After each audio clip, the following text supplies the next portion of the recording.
And I misspoke earlier. It looks like the winner of this race will be facing the loser of the winner's bracket race of El Magus and Quito, whenever that ends up going. I think that race might be this weekend, if I remember correctly. And we're off. So to start out this race, we're going to have a Chrono being woken up by Mom. The beginning of the race isn't too in-depth in terms of any glitches or anything like that. Just some minor movement and the memey but not necessary candy skip that will save about a second if done correctly.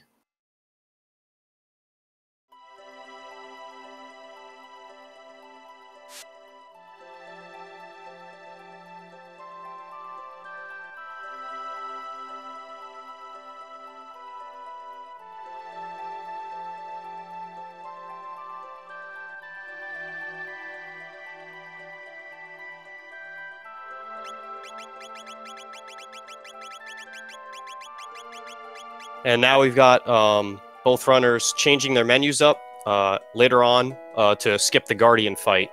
It'll be necessary to change the menu once we get there, but some runners choose to change their menu for the whole game, and most older runners who are more used to the controls will just change it for that specific skip.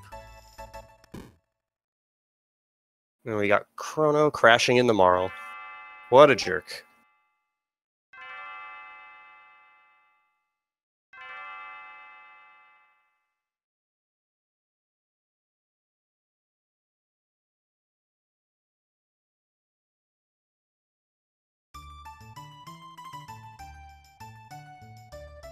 And so making sure to cut the number of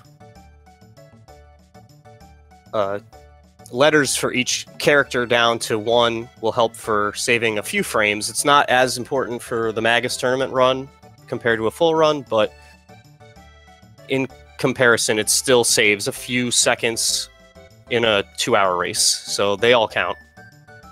Neither runner getting the candy skip this time, but again, not a necessary skip. This is more of just a meme kind of thing. But again, these guys are jumping right in. Now, knowing the casual game, you actually don't have to talk to Luca and jump into the pod first. You can actually have Marl just go in immediately, and that's what we do in the actual speed run to avoid having to spend time doing something that we don't need to.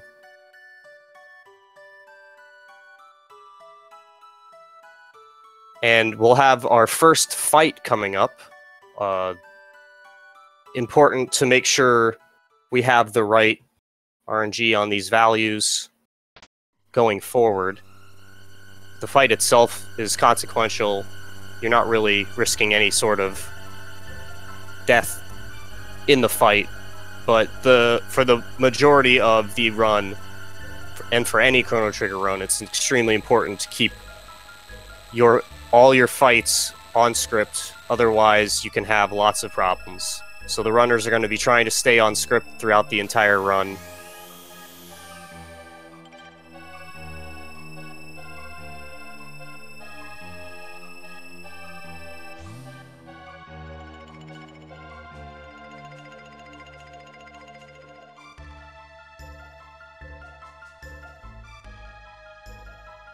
I always found it amusing that these people leave after witnessing a woman literally disappear into a giant blue hole in nothingness, and they're just casually like, yeah, this is normal. Definitely part of the act. Let's all just leave and pretend like nothing really happened.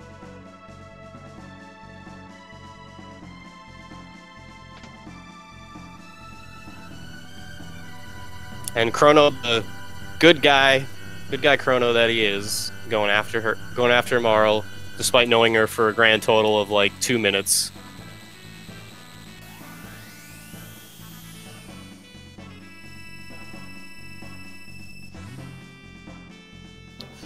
So now we go into the void, come out, to our first fight with the 3 imps.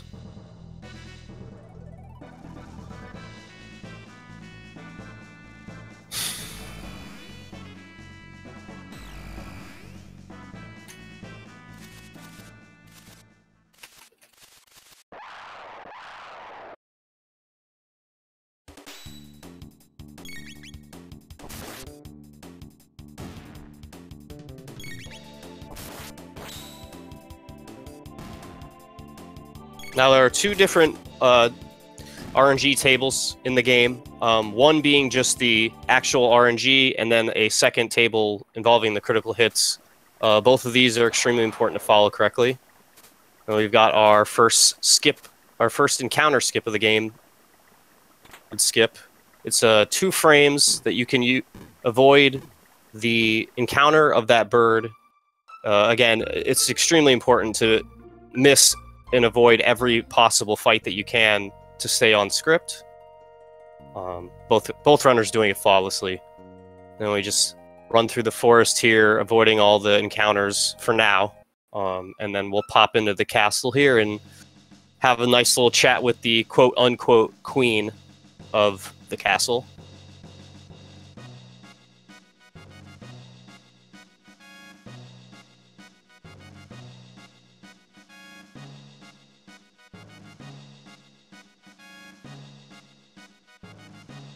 Somehow the queen looks younger than she did on her wedding day, and no one found that suspicious. Always, always amusing.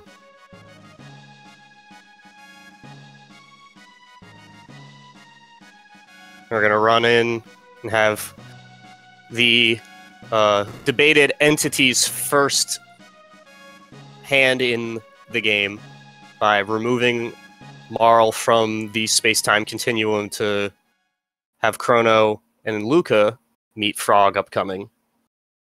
Have that begin their adventure that will eventually end up with the end of this run, defeating Magus.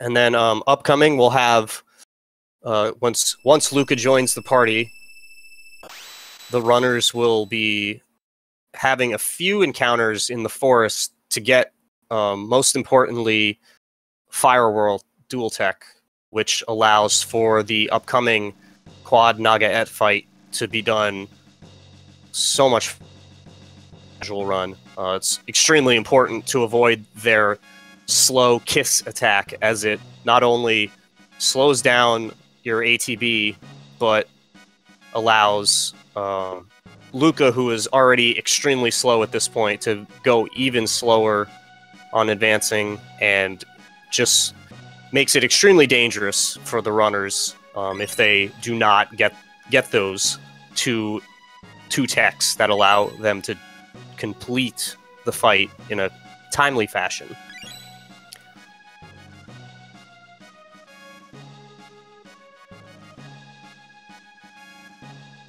And I always thought it was strange that Luca could not remember that a frogman is the person who actually saved the queen, which in the original timeline is what occurs. It's one of the main themes of the game, story-wise, up until the point where Chrono actually is obliterated by Lavos, is everything they do doesn't actually change history. Everything they're assisting, they assist is an assist that isn't really an assist, because it already happens the same way. So now we get into the first of the 2 fights. These fights aren't really too difficult, just maintaining script, making sure everybody is doing damage correctly, both runners looking good. Luca crit on the bottom, showing that we're right on track. We get the first of the 2 techs, Cyclone, and then we'll get Fire Toss, or Flame Toss, which will give us Fire Whirl in this next fight.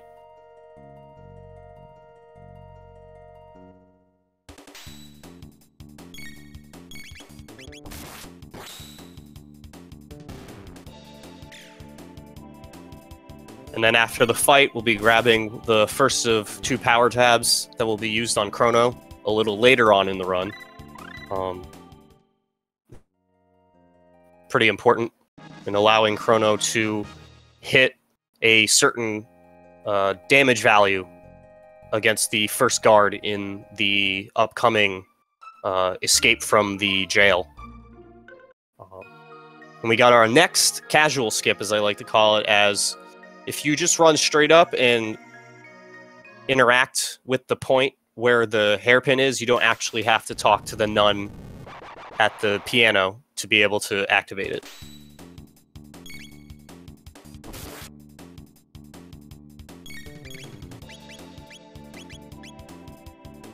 And we've got both runners looking pretty good. Ring whirling the left side.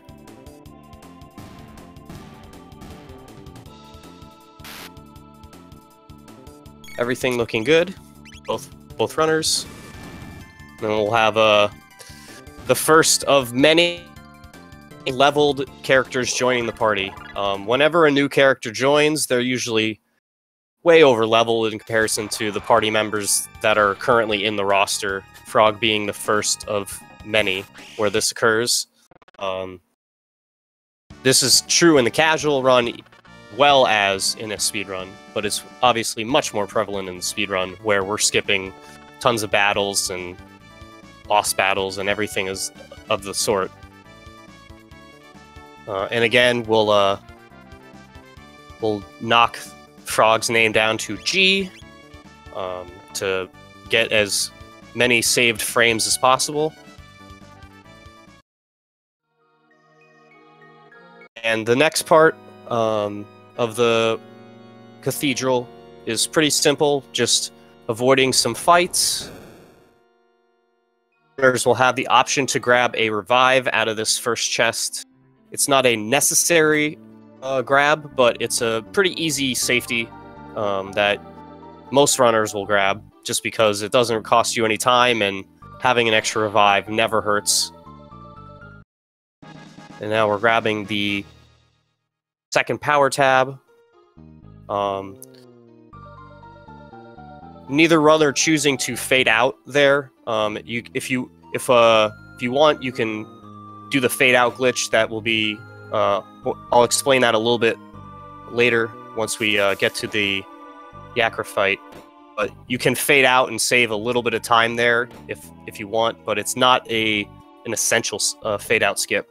So both runners choosing to just grab the power tab straight up. And we'll see our next fight in the central hall of the cathedral here, and have a good idea of whether or not everybody's still on script. We get our first frog crit on Jackafur's side, and first frog crit on Viiman's side. All right, looking good for both runners. Frog having a much higher damage output at this point, so giving him the crits is pretty key in getting these Diablos to drop. I'm not even sure if Chrono would be able to one-hit KO either of those with a crit, even if he got one.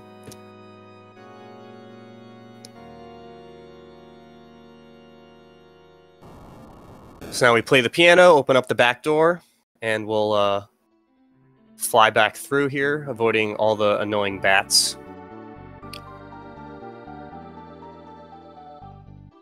And now we will start with our first legitimate glitch in the game, the save anywhere glitch. How this works is you're using the fade out skip, which is when the runners go into a transition where they're going from one room to another, and they actually will turn the menu on and then close it. And if you can carry these for 8 frames at a time, and then make it to a save point, once you pull out of the menu, the game will think that you actually are able to save at any point. Tricks the game into that point.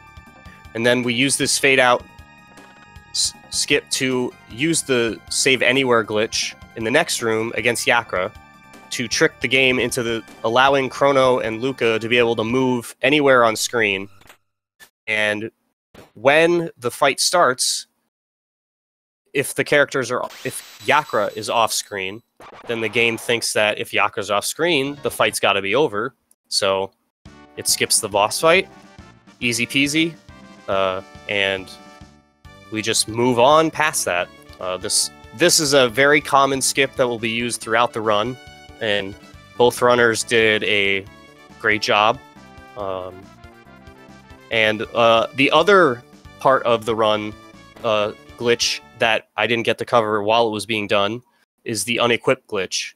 As you saw, both runners menuing before they entered the Yakra room, if you, through a certain number of inputs, and as well as not having any equipable items in whatever slot you're trying to de-equip. So, for example, if you're unequipping the helmet, you cannot have any helmets in your item bin. If you do this correctly, then it'll allow you to de-equip your helmets and vests or whatever shirts that you're wearing, which will give you a boost in both magic attack and magic defense against 3 of the 4 magic types. Not fire, which is important because it comes up against the Magus fight. But for these purposes, it's very important because it raises the magic attack for the characters. And this will come into play later, Dragon Tank, which will be our first actual boss battle. We actually skipped 3 of the first 4 boss battles in the game. So we actually don't get to see this used very much until later on in the run. So now we've got Marl back in the party, everybody's happy. Flawless frog skips by both runners. I'm absolutely loving the sync right now. This is awesome to watch. And now we're just through the forest, and we're heading home. And we'll be coming up next will be the first minor RNG that we see in the run. Before we get to that, we have another save anywhere glitch that allows us to skip this upcoming fight between the Roly and the Green Imp, both done flawlessly, and then the bird skip reverse style this time. Much simpler. You just have to run up against that upper ledge and then just run straight right, and it'll just guide you right through the encounter. And then we pop through the gate, and we head right back to home.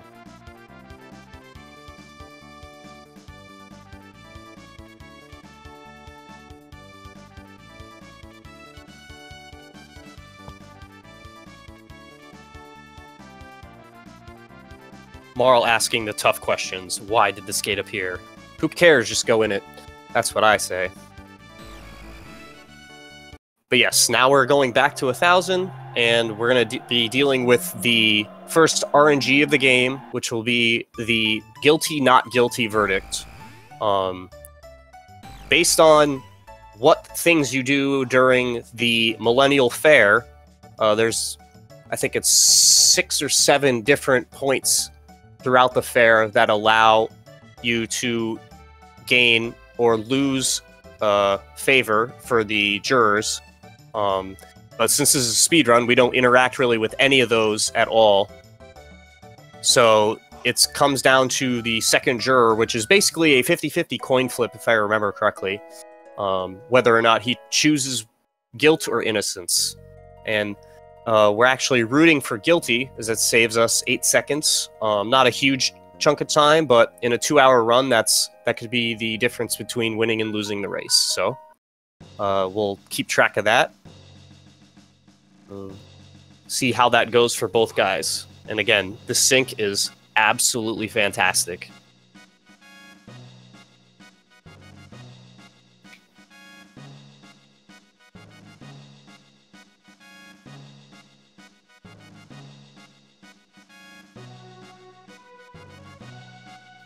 I want to know what gym routines the Chancellor does to have those kind of ups, because that's pretty impressive. He's jumping like 4 times his height.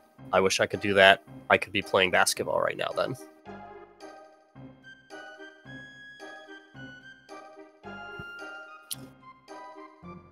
So we've got Chancellor versus the original Ace Attorney, Pierre. And as I said before, normally in the casual run, there's a bunch of different stuff. You know, saving the little girl's cat, stealing the old man's chicken dinner. Whether or not you run from Marl during the candy part. Whether or not you talk to Marl or talk to the pendant when you first run into Marl. Whether or not you choose to try and have Marl sell her pendant to Melchior. And I think that's it. But I feel like there's one I'm missing. But I'm pretty sure that's all. And then answering these questions as well will dictate whether or not you get your innocence or guilt cast upon you.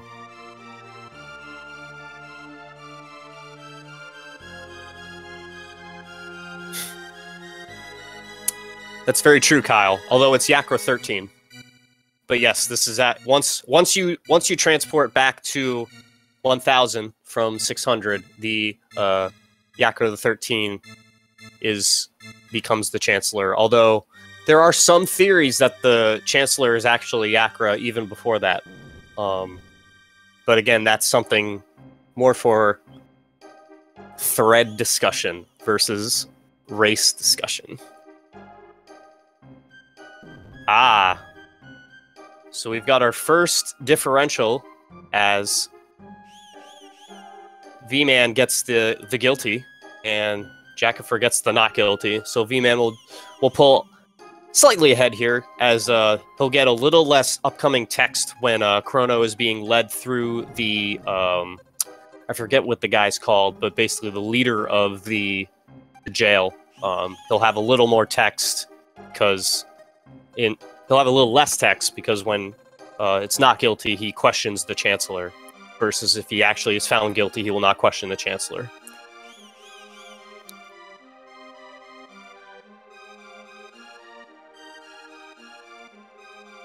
We'll have our next RNG value check coming up after Chrono awakens from his slumber of being assaulted gruesomely. Now we're looking for a value of even 60. You'll get this. This is a max damage roll on the first guard. Actually is necessary to know whether or not you're on RNG for the upcoming Dragon Tank fight, which isn't unbeatable if you're off RNG, but it definitely is a significant time loss if you aren't doing it on RNG, as the scripted fight allows you to avoid having to deal with the Dragon Tank head's healing, which, as anyone who casually plays the game knows, is extremely annoying and causes a much longer fight, as it heals pretty high for your character's damage outputs at this point in the game.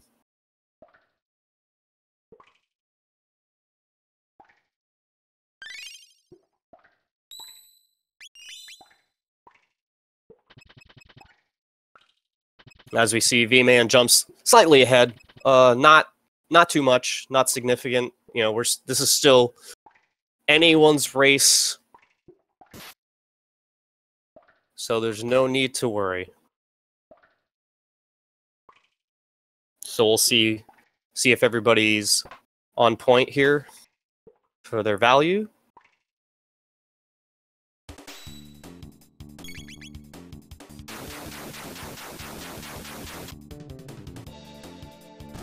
Looking good. Both runners on point. And then we get my favorite Metal Gear tactical sneaking mission part of the run, where we sneak by these shield dudes. And then we're gonna do one of the more difficult fade outs, as you don't have any real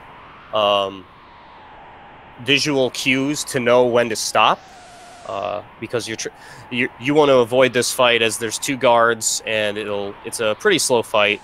You get hit a bunch You want to fade out to about roughly halfway through the bridge to avoid the fight.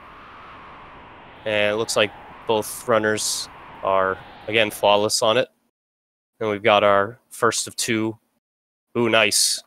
Good RNG for Jackafur there, and Viiman close behind.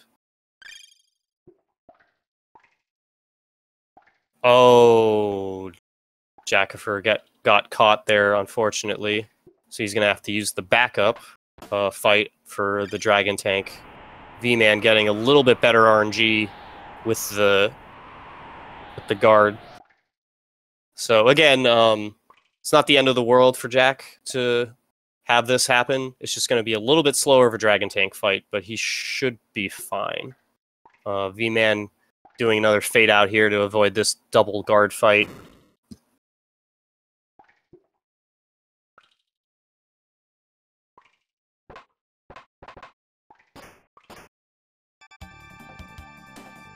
Brandor, the stash in the cot, depending on how many not guilty votes you get an amount of ethers based on that. I think the maximum number you can get is 5 if you get all not guilty.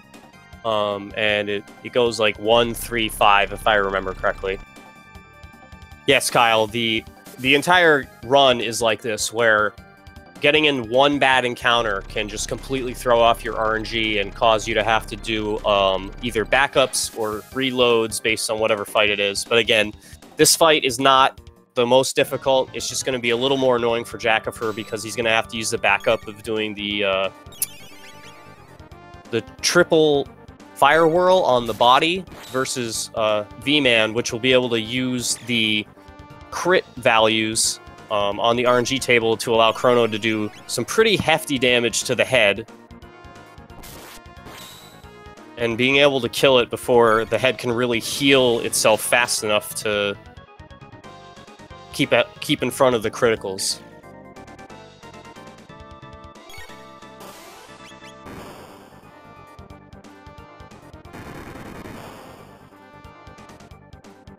And it looks like both runners are handling theirs okay. Each respective's scripts okay.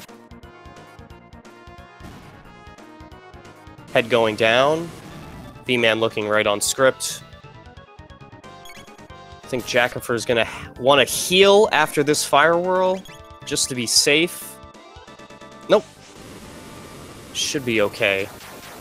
No, he's going to heal anyways, just to be safe. It's definitely good to heal. You don't want to lose out on the XP for either runner. At this point would be pretty bad. Viiman finishing the Dragon Tank fight, easy peasy.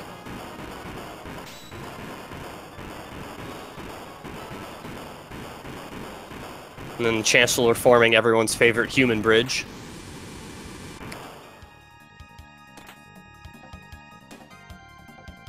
Important to grab that shelter. Definitely want to have that for later on.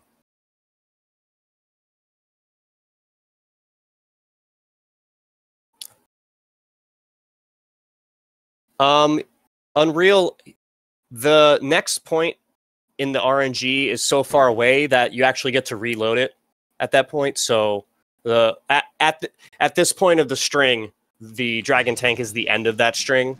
So from here on out, I mean, we'll have Heckran skip, and then Zombor skip, and then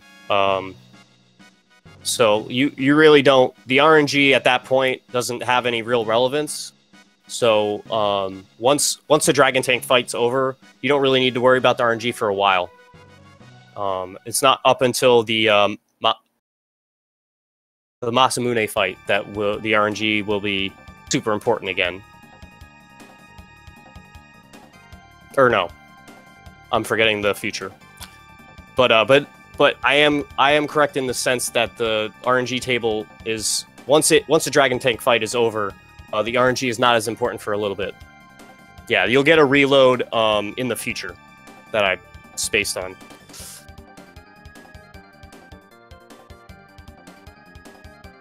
And speaking of which, Viiman is about to head his way to the future. and we get everyone's favorite sprite, the Chancellor Jaw Drop sprite. There are a couple. That's the one that I've heard the most. The one I choose to use. Masamune is another one that people will choose to use, but it's been my understanding that Masamune is the more correct pronunciation of it, but I'm not very good at English anyway, so I could be very wrong.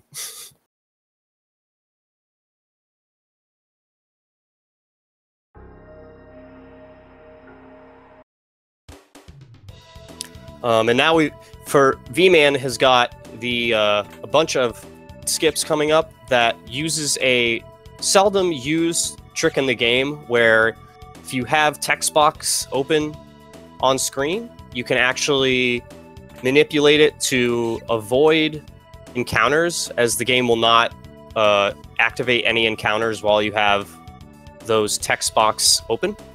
So Steal from you actually is a benefit in the run versus a detriment in a normal casual run.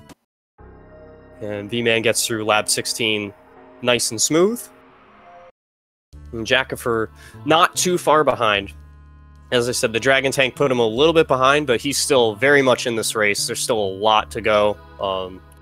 There's no reason to think that he's out of it.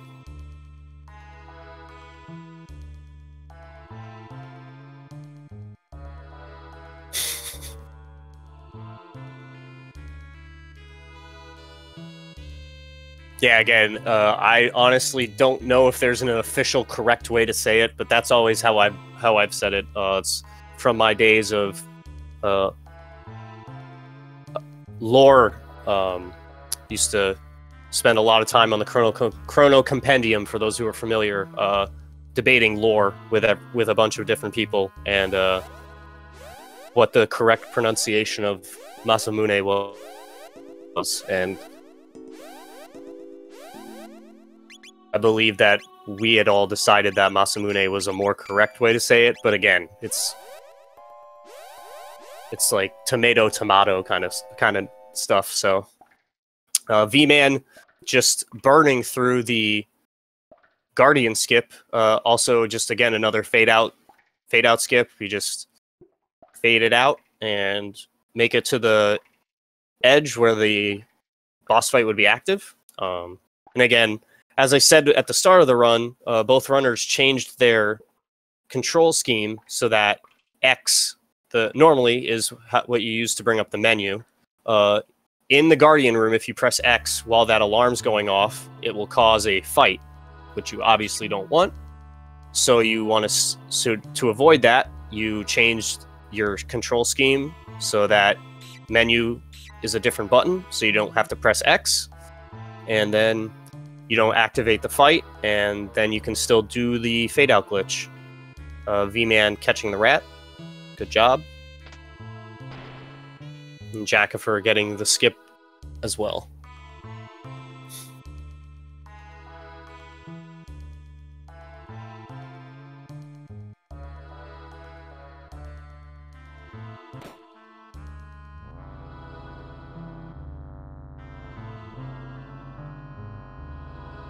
Now we've got another fade out skip coming up for Viiman, skipping the first half of this Lavos introduction, where we find that the spiky porcupine is a big alien jerk and decided to blow up the world because he was bored. Jackafur getting the skip. Or the rat. Now we're going to have Viiman enter the most fun minigame of all time. The Johnny Bike Race.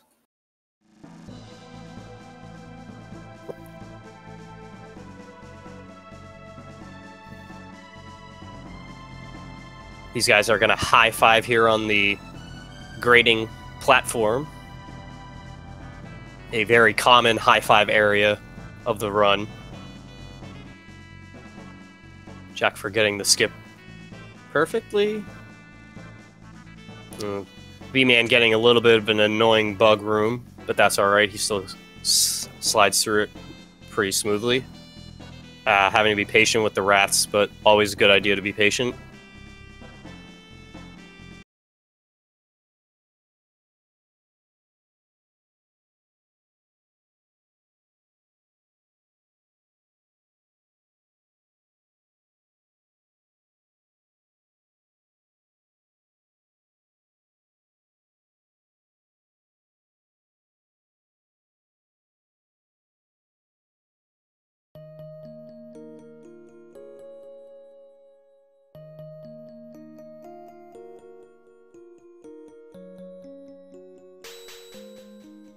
We got the bike key.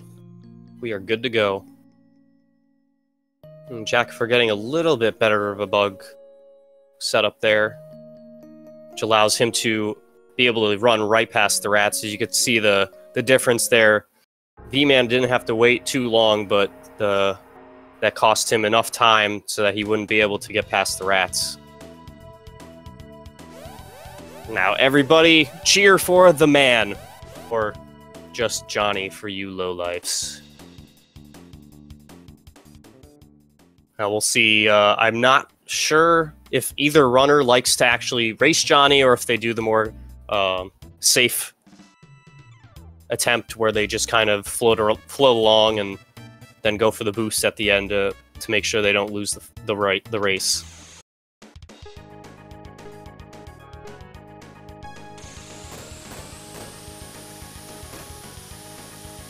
And as this race progresses, the more times you bounce off of Johnny, the faster you'll go. As you can see, the bottom numerical value is actually a representation of your speed, in a sense. And the higher that number is, the quote-unquote faster you're going. So, in a speedrun sense, the higher that value is, the faster this race is going to go. And then we see Viiman doing the normal speedrun strat here. Once you get to about 100 on the rest value, which is the distance left in the race, they'll just have Johnny bounce in front of you until you get to about 40, and then you pull aside and use your last boost to boost past Johnny, and that guarantees that you will pass the finish line first.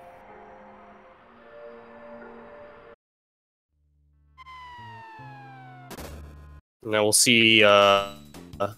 We'll see here if Viiman's on script with Marl. Yep. Marl crits here, giving you the correct value, knowing that you're on script for the upcoming factory parts, and also makes this fight quite faster, since Marl critting actually OKOs the buggers there. And then important to make sure that you walk and not run past those quad buggers, otherwise it will trigger the encounter. It's one of the few times in the game, I think it might even be the only time in the game, where walk versus run determines whether or not you actually get an encounter. And as you saw there for Viiman, he all the way to Robo's left before actually triggering the cutscene, as it sets the two girls up so that they're closer to the designated spots they're supposed to stand during the cutscene, which saves a few frames. But again, every frame saved is important in a run like this.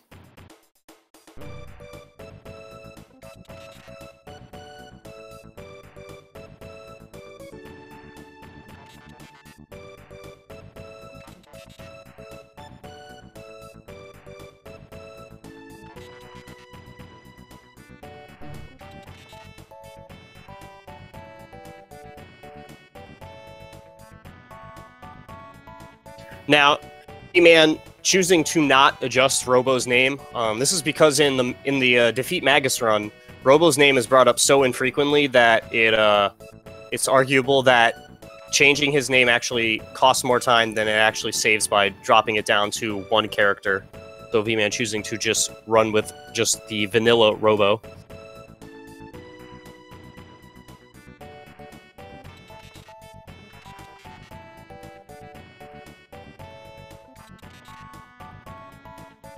And everybody getting thoroughly rickrolled here. Always awesome. And as we see here in Jackafur, his fight's a little bit slower as he didn't get the second crit with Marl. He gets it on the third attack for her, so a little bit of a time loss there, but again, not significant enough to really be worried. He's still easily in this fight.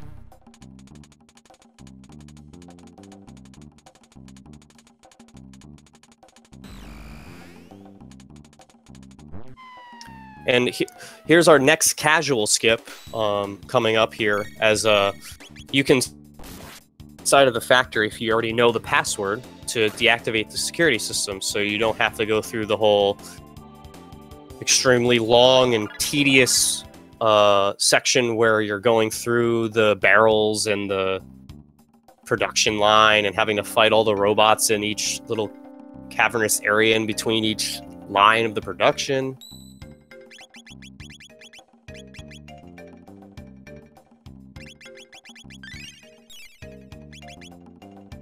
Viiman healing up here, making sure that he's got all the MP and healthy needs for the upcoming fights. And Jackafur's just wrapping up the Robo adding to the party section.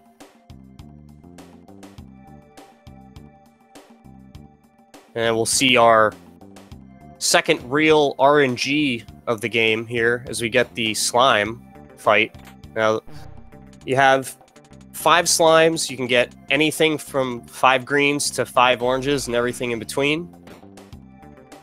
Ideally, you want 5 greens. That's the best.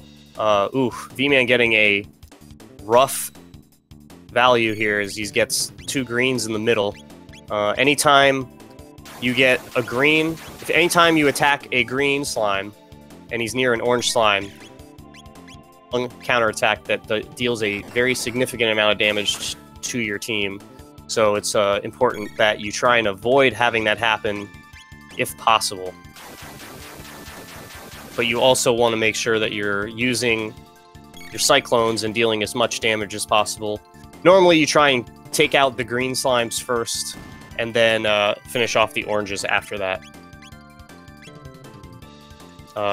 You also want to make sure that your Chrono's MP value is at a minimum of 8 at the end of this fight. Otherwise, you will not have enough MP for the upcoming sextuple Robo fight.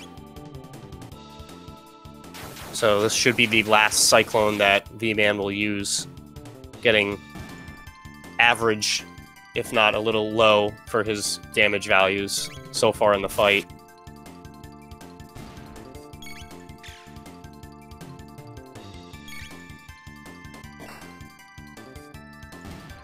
And finishing up the fight, as we have Jackafur getting ready to jump into the triple slime fight that he'll run away from before going to the slime fight.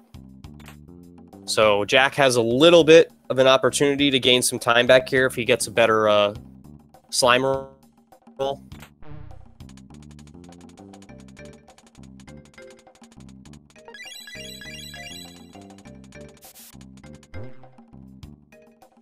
And we'll see what Jackafur gets here.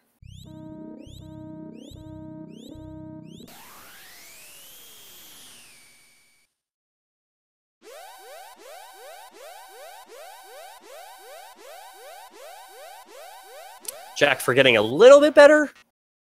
Three greens in the middle is still kind of rough, but it's a little bit better in the sense that you can cyclone all 3 greens and not have to worry so much about the counterattack.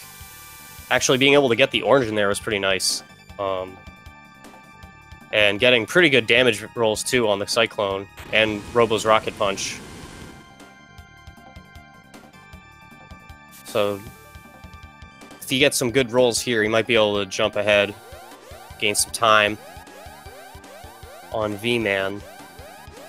Going up to the sextuple blue Robo fight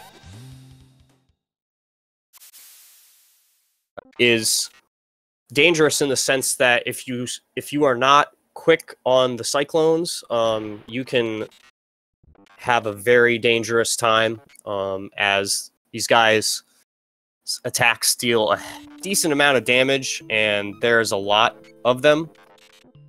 So you want to taking out the back row before they get a chance to get a second round of attacks in, as they have a very long animation attack, as they have to walk all the way up to either character to be able to do a normal physical attack. And then they'll also have a very annoying attack where they toss the character between two of them, and that's an extremely long animation and does pretty hefty damage to both runners.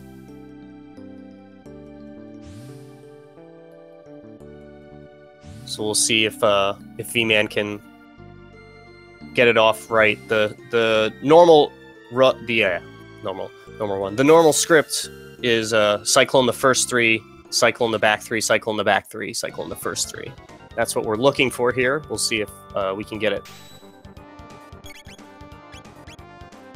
And it's important not to mash Cyclone into the first option, as the first robot will be the bottom left one, and if you do that, you're only hitting 2 of the 3. Oh, stop hitting Chrono. Yeah, smart heal there. Ideally, the robots will spread their damage out between the 2 characters, but you definitely don't want Chrono to drop there. That'd be a pretty significant chunk of time loss having to wait for that heal. And then from here, he should have this pretty much cakewalk. Shouldn't really be too much to worry about from this point.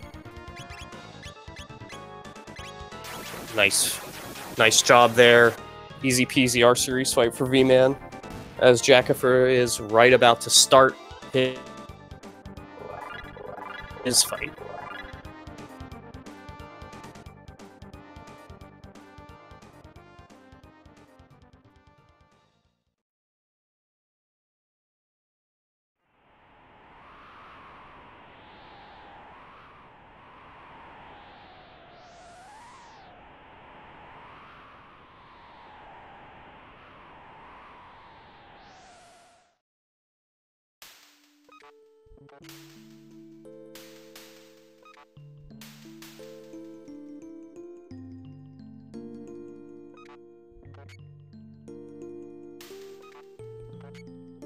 Now, Jackafur had a one less Cyclone used in his slime fight, so he has a little bit more MP, but if he doing the fight normally, it's not really necessary to have any more than 8. Ideally, you won't even have to use it, as all the robots should be down. Now, see here, the damage a little more spread out, but again, you're safer healing Chrono, as Luca really is just a healer in this fight.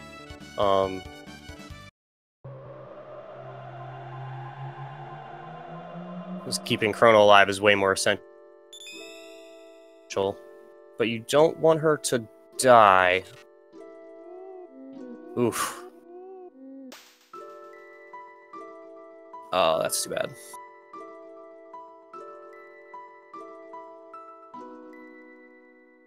Yeah, it's probably a better decision to wait until after you take out the back row there for Jackafur, because then you have less chances to be hit. So he's going to lose a little time here because of that. He's probably going to want to heal himself too, because these guys are going to get off another set of attacks. Ah, good. Okay. Good, he got to get that off before he got another attack in. Alright, so Jack maybe lost a little bit of time there because he had to revive Luca. It's important to have her get these level ups, because you get 2 levels each. And we got Viiman at the end of time now. He's going to do his Specchio run, and then we'll be seeing the end of time save anywhere glitch, which we'll go over in a second. Basically, that the end of time save anywhere glitch is a subset of the normal save anywhere glitch, although it's done differently in the sense that you will use the text boxes from the both gas bar as well as the gates to allow you to have Chrono be on the save point, and then you'll switch your second and third party characters, which will allow you to regain control of. As those two party members fly away, you'll still be on the save point, and that will allow you to maintain the save anywhere glitch.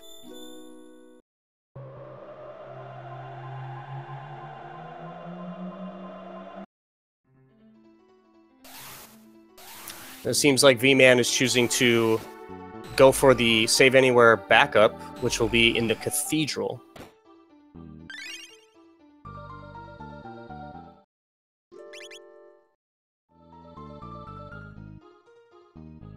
Viiman trying the cake and dash, but it looked like he was a little slow on the switch. Normally, if you're allowed...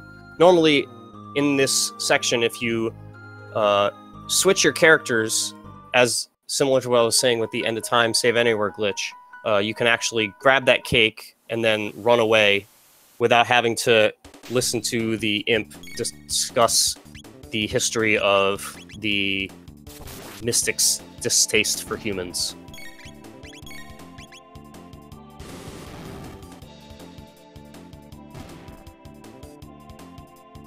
So now we're going to be...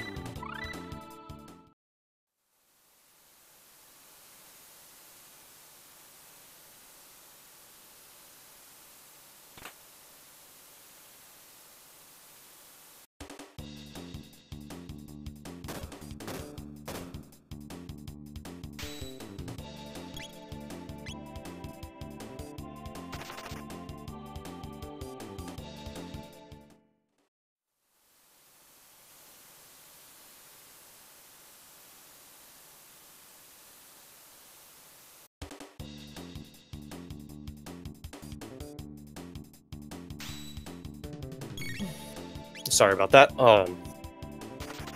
So we've got Viiman skipping the fights here in the Heckran cave, coming up to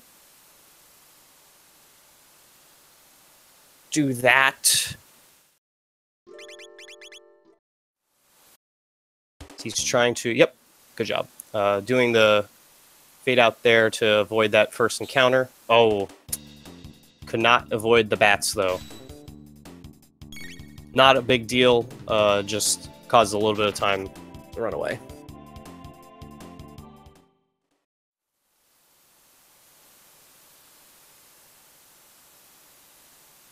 We'll see if Jackafur can get the cake and dash here.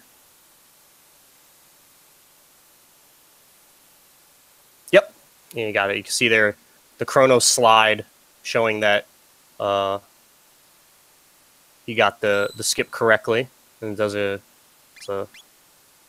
pretty flawless job on that one.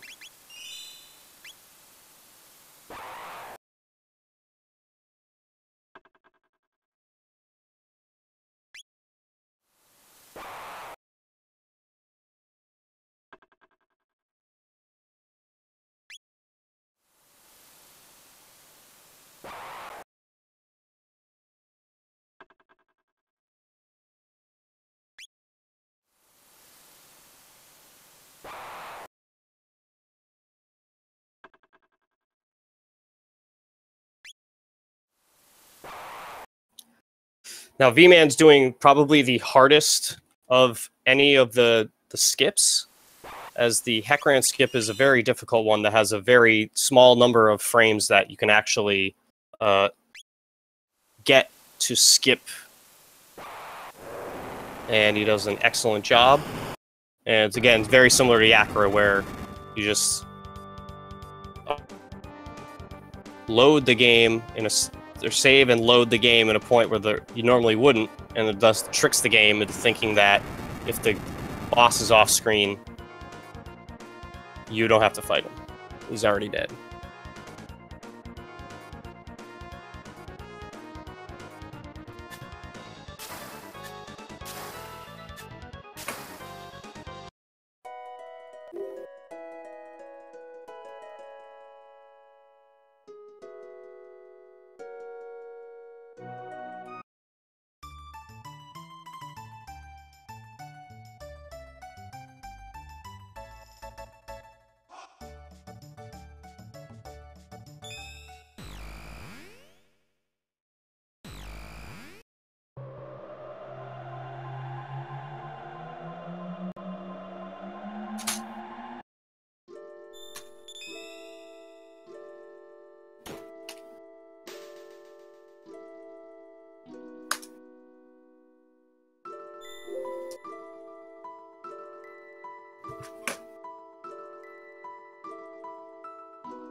Oh, my apologies, folks. I was talking about the save anywhere glitch at an earlier point. This is when we do it. Ha! A little distracted. My apologies. As you see Viiman now attempting it, he's using the pause buffer method, as there are certain letters in the characters that you can use to guide you as to when to do the skip. And he does an excellent job. He gets it. As you can tell, you hear the ding from the save point as the characters are flying away. You know you've gotten it. And we got bird skip number 2. Excellent.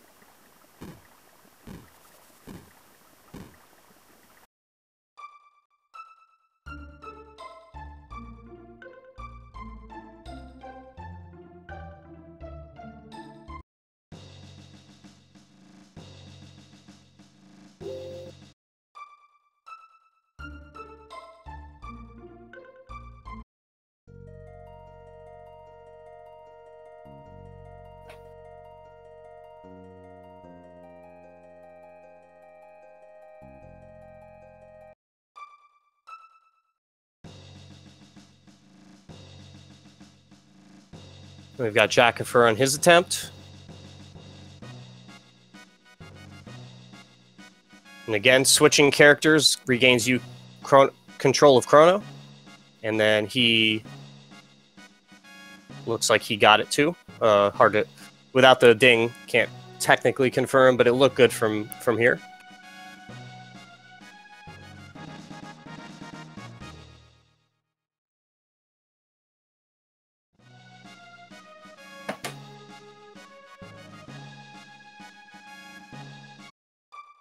Always remember to talk to the Knight Captain before you go get the jerky. That's an enormous time loss if you forget to do that. So now we'll go see Jackafur and Viiman high five. Jack goes to grab the jerky and Viiman goes to attempt Zombor skip. That looked like a good point.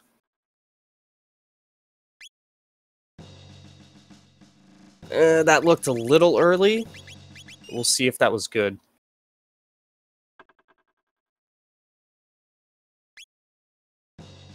Yeah, it was a little early. For that second part, you want to be pretty much right in line with that knight.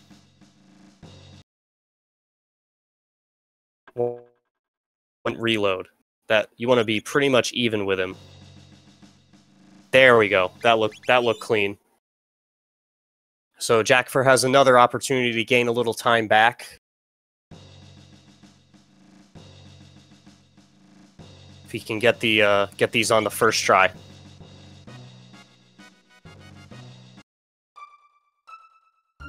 Viiman choosing to do a little bit of shopping here. This is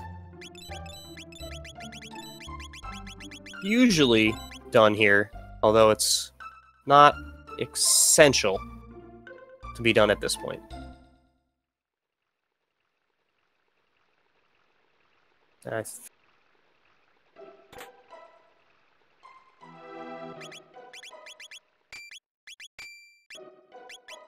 And Jackafur looked pretty clean. I think Jackafur got that on the first try. And he goes for a second save just to be safe. Yep. And on Viiman's side, we saw another consequence of the save anywhere glitch. If you, for some reason, the game doesn't really care about the vertical value of your characters at the... I don't think that's right. Could be wrong. I think you... Yeah. Yeah. Okay, so let me explain that skip first. When you reload from that point, the game doesn't really care about the vertical value of where you are. So it just decides that you're on top of the mountain instead of under it. So it's a nice little tatas skip, as we call it. Now, Viiman wants a different value there. And he's not getting what he wants. So I'm not sure if he's going to try and reload it again, or he's going to go for a backup. Looks like he's going to go for a backup this time.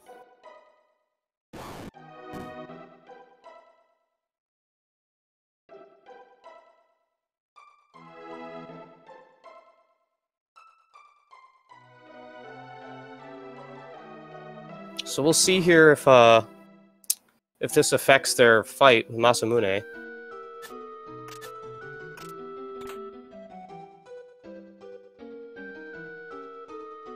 Because I'm not sure if that was the value he was looking for.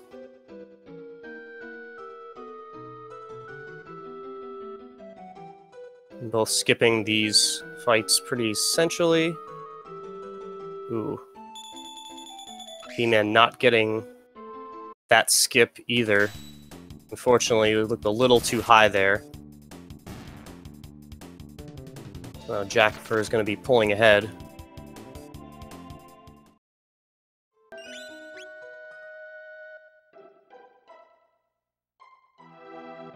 Grabbing his tab.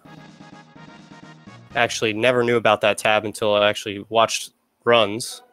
So it's a very well hidden tab.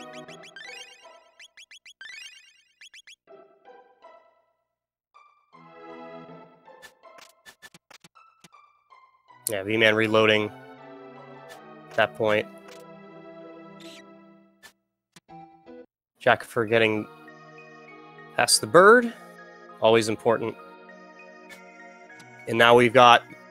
we'll get to see if Jackafur is on script, as with Chrono with the Berserker on, you want to have him attack the same twin each time, because they have independent HP values. So if you are doing damage to one and the other, it will not kill them both. You have to take out one of them solo. So with the Berserker on, obviously you're not able to choose your attacks.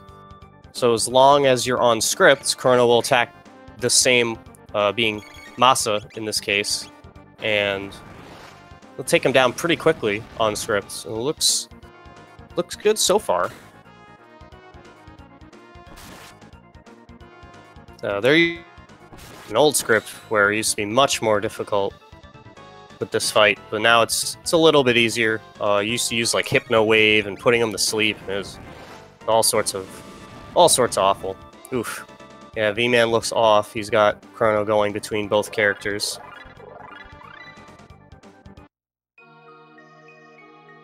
But if he can get Chrono to stick a couple of attacks on Mesa, he won't lose too much time.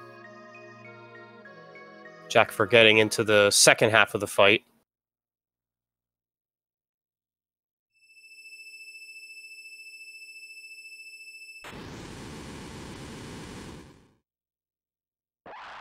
The unequipped glitch being not as prevalent in this fight, as you only have Luca with unequipped. So it is pretty important that you stay on the script here, as Masamune's counterattack when he's in his second phase is pretty nasty, and as well as his AoE attack, which does pretty much lethal damage to Chrono, even at full health at this level, and will take Robo down pretty easily as well, doing almost 170 damage to him. But as long as you're on script and you're doing your attacks while other characters are attacking, you should be okay. So far, looking good for Jackafur, as Viiman finishes up the first half of the fight and is going into the second phase.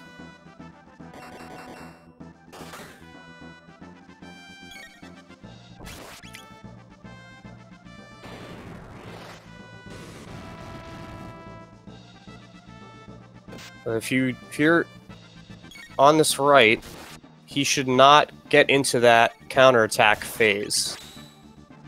So we'll see here if Jack can get it done. Pretty close.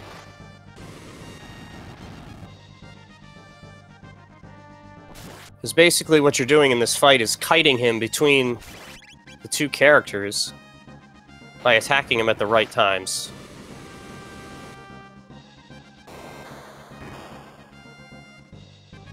There we go. Nicely done by Jackafur. And we got Viiman close behind.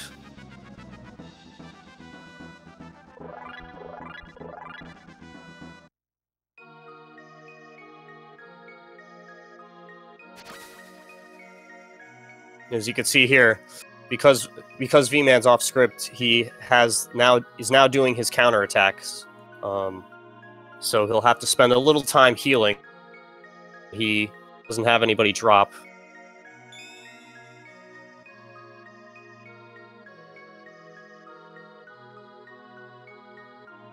Chrono's natural resistance to the slash attack allows him to not take any real damage.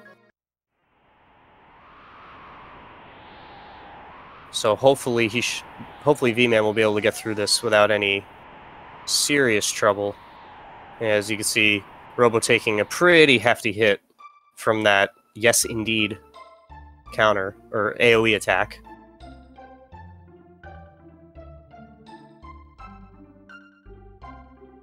But he should be wrapping this up pretty soon. Because even off script, you're still doing a pretty significant amount of damage with Chrono Berserked and Luca and her pretty powered up fire attack with her unequipped. We got Jackafur doing a little more shopping to allow him to do some robo unequipping, as we can see. It's essential that you sell everything. Viiman finally wrapping up Masamune with no characters down. Always helpful.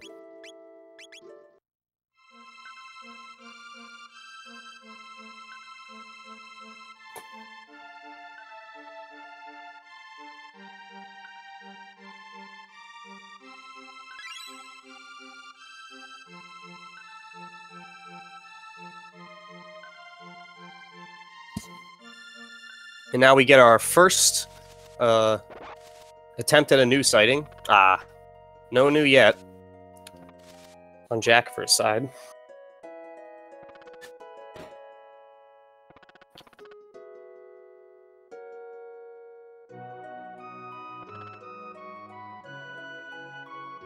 Now we get the first half of the second half of the Masamune, and we will be able to go see everyone's favorite bae, Ayla, in a very short while.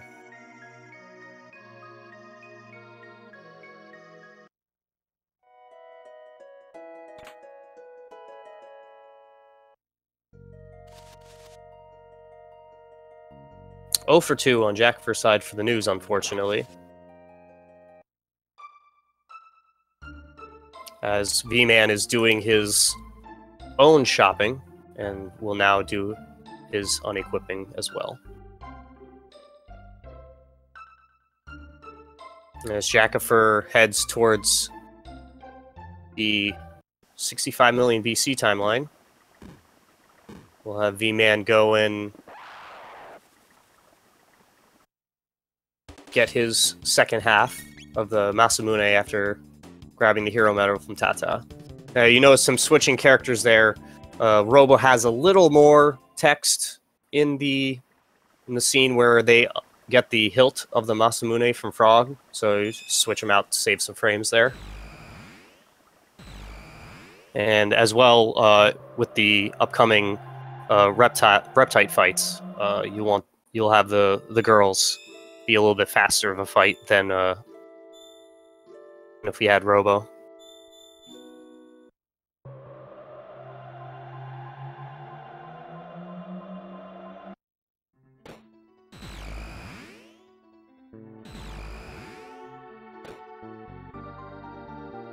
And as we head back, we'll see another fade out here by Jackafur to skip a little bit of text from Melchior. And this will allow you to have full control and get the Dreamstone discussion, and can bounce off and go to 65 million BC.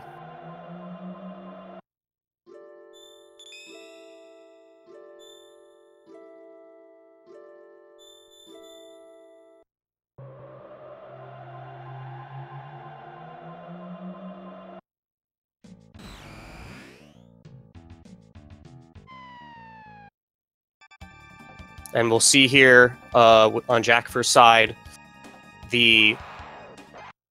should have a slash and then an antipode for the first part, and then on the second phase it'll either be 2 slashes or a slash and a fire whirl or a fire toss, depending on preference. It's a little faster for the slash, but the flame toss is a little bit safer. But again, that's more runner discrepancy than it is anything else. We'll see what they decide to do when they do it.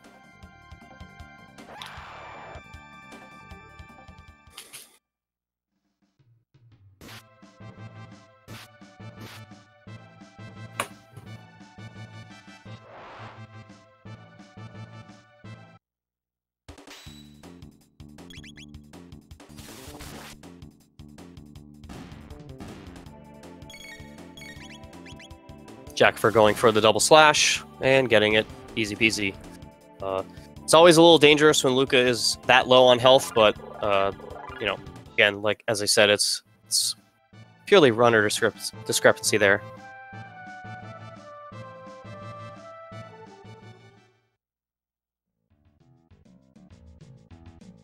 As we have Viiman heading towards his reptile fights, we'll have heading to the party, where he'll be switching Marl out for Robo, as Marl wants to dance, and we don't have time to dance in this run, sadly. So Robo being the fastest of the 3 during the party in terms of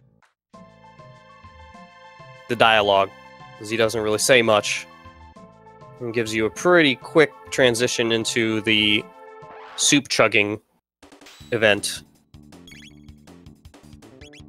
Viiman off script there from the from not being able to get that Poli fight, so he has to do a little different attack, having to slash. We'll have to slash twice, losing a little bit of time, but nothing too major. He is not out of this yet. He's pretty much right behind.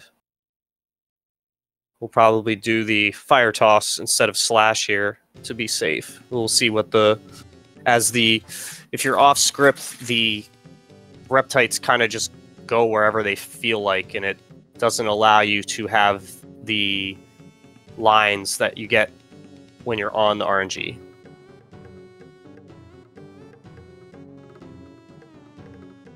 But Eric's still pretty good, so he should be able to get the double slash in. Yep. However, his Luca was much more healed, so even if she had taken a hit there, it wouldn't have been too big of an issue.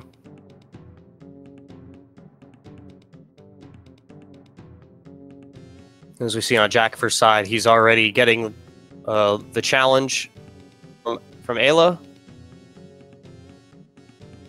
And we get Viiman having Ayla named to 9. Not super essential to rename her, but every frame counts when the race is as close as it is. Now you only need to chug 8 Mondo bowls of the Skull Smash soup to beat Ayla.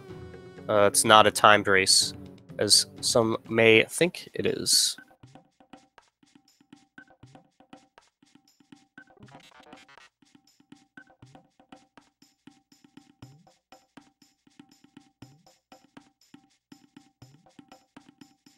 Viiman heading towards the party himself.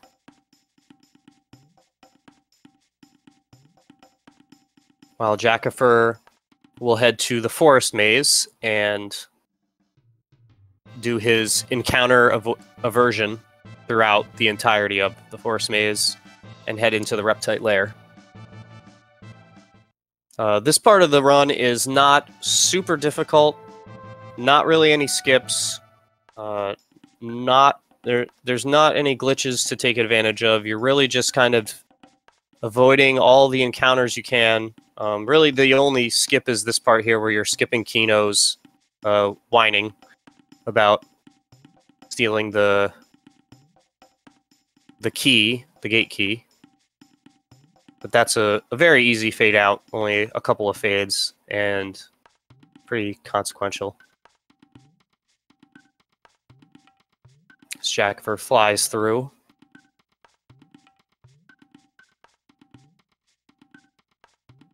Pretty easy to avoid all of these. The last one is a little scary, but most runners don't have too much of an issue. Just have to make sure you go a little higher than going straight across.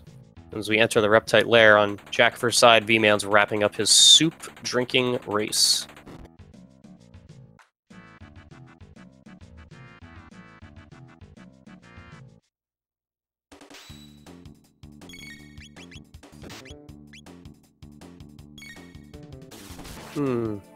Not sure if Chrono's supposed to get hit there.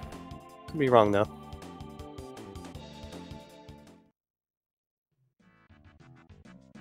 Either way, should be okay. He might heal on this upcoming fight, though, just to be safe. We'll see. Ayla hits pretty hard as she's heavily overleveled compared to the party. She pretty much just carries the team throughout the entirety of the 65 million BC part of the game in the run. Yeah, no need to heal. Just cruising through.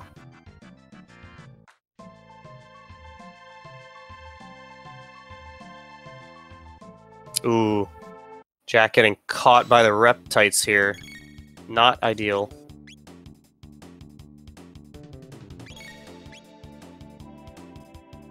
What he's doing here is setting up his menus since the wait option is chosen in these runs. Ooh. Ayla put to sleep. That's rough. But she, as I said, does the most damage output. Jackafur's going to lose a decent amount of time here. Viiman will have an opportunity to catch up if he can avoid this fight. Ooh, Chrono going down is rough, but since this fight is not part of the script, you don't need him to be up to gain any extra health. So Jackafur's just gonna try and fly through this fight as fast as he can. As in this game, the characters do not need to be revived outside of battle. They are auto-revived once the battle is over.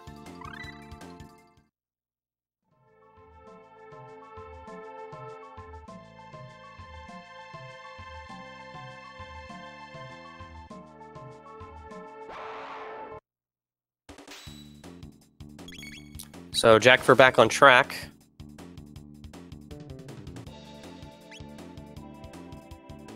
escaping this fight, and he'll have the very, very easy Nizbal fight. Pretty much just crushing Nizbal here.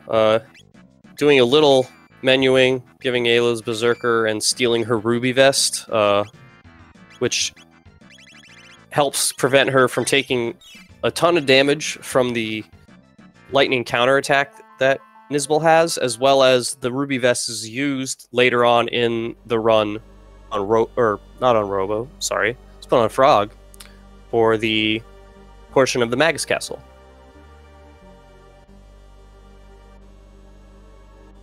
So Viiman is now nipping on Jack's heels after being able to successfully avoid the Reptite fight in that last part of the cave. So we are back to having a very tight race here as we're getting into the home stretch. As after this fight, we'll just have the repairing of the Masamune and then on to Magus's castle.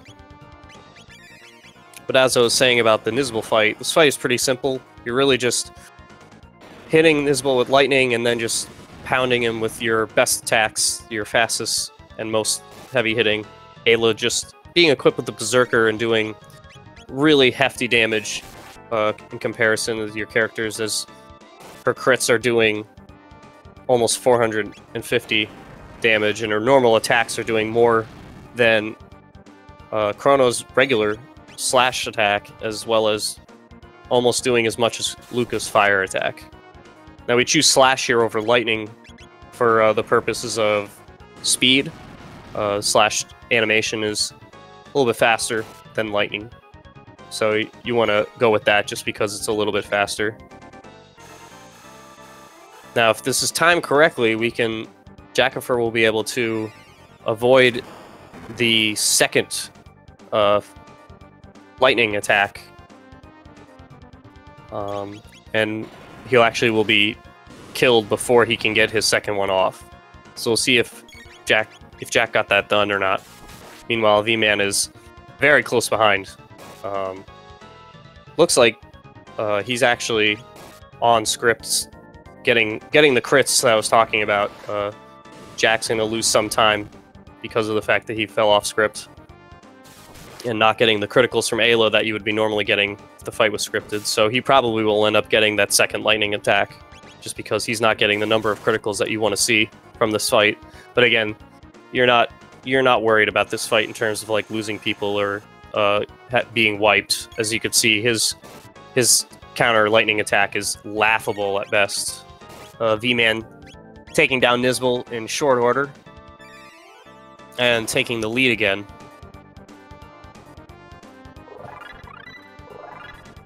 Jackafur shouldn't be too far behind, as I'm saying that, he deals the killing blow.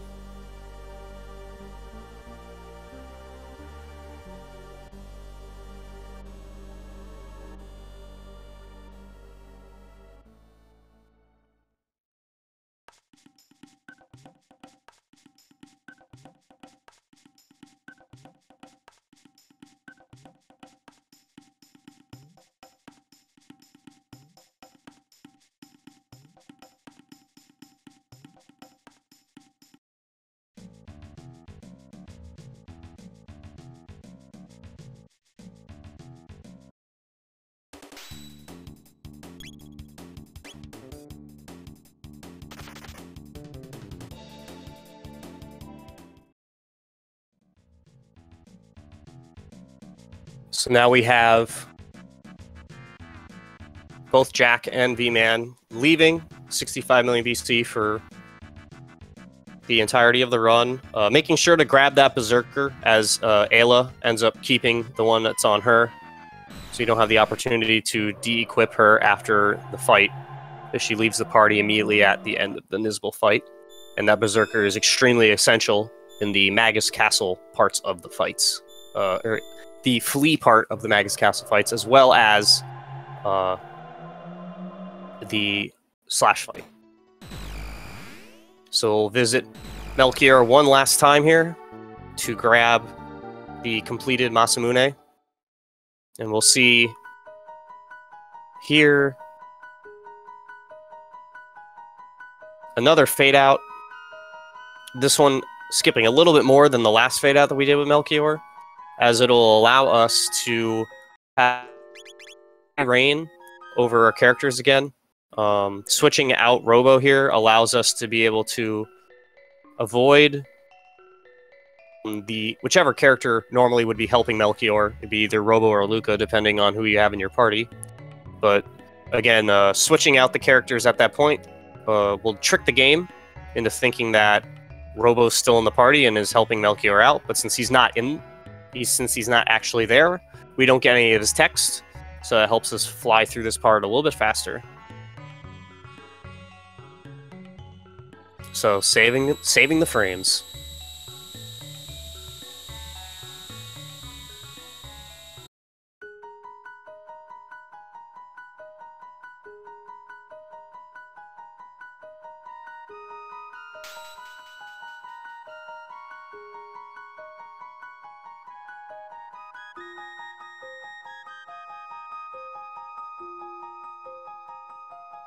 So now with the completely forged Masamune, we will head back to 600 and get Frog on the team and head to Magus's castle for the final part of the run, and we will see who can come out victorious. This has been a fantastic race. Really exciting to see the runners be this close throughout the entirety of the race. And plenty of lead changes as well.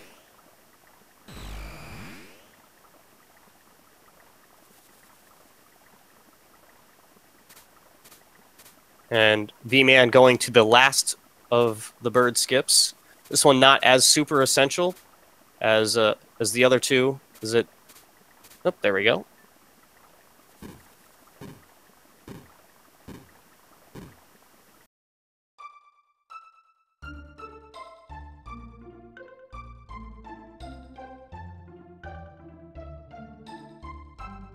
As I was saying, sorry, distraction.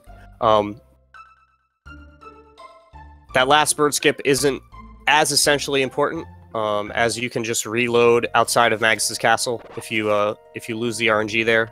But again, if you get it, that's always good.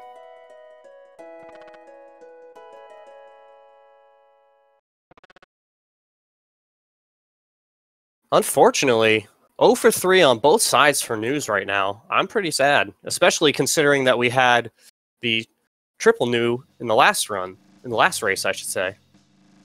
And now we get our biggest downtime in the run, as we get the ever-popular Frog backstory to learn all about Glennon Cyrus's crazy adventures in Guardia Land.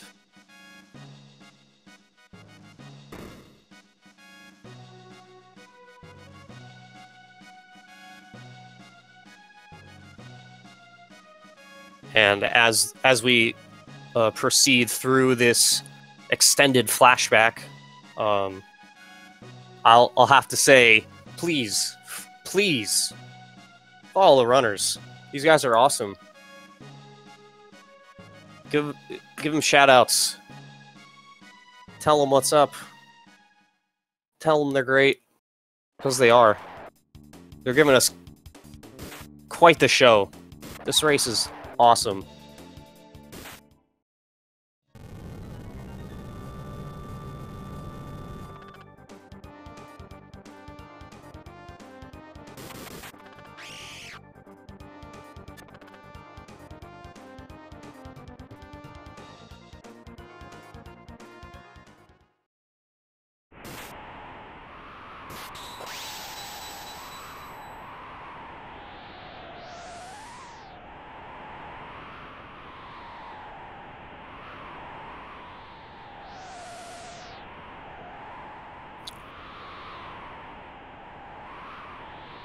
Yeah, Glenn, go on.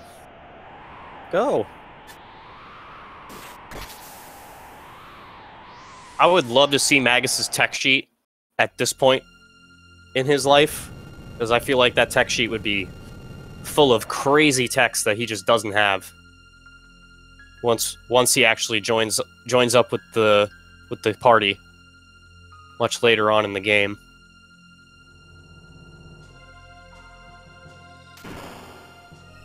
Wouldn't it be fun to just, like, change one of the enemies into a frog?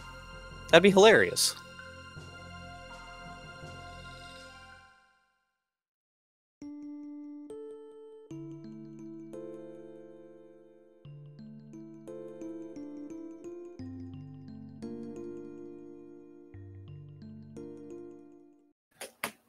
Exactly. That would be hilarious. That would be hilarious, Didi. I would eat that up.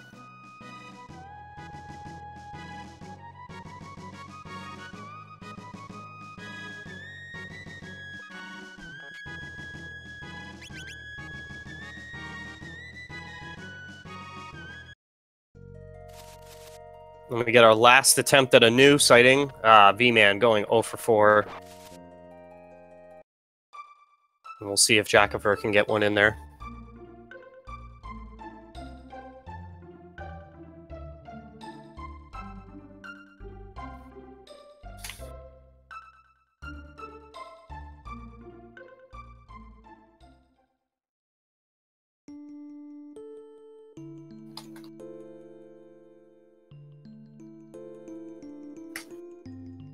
Now we get into the second half of the Frog Best of Memories movie, where we find out that Glenn was actually part marshmallow as a kid,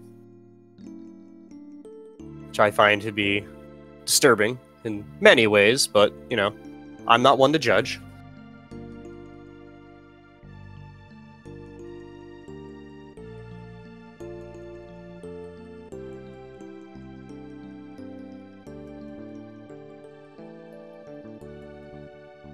And then we'll get the upcoming Frog Mountain Cutting Service advertisement. So, you know, if any of you guys are in need of a cute frog fellow to trim your mountains, feel free to contact Frog at 1-800-FROG-CUT, and he will service your mountain tending needs.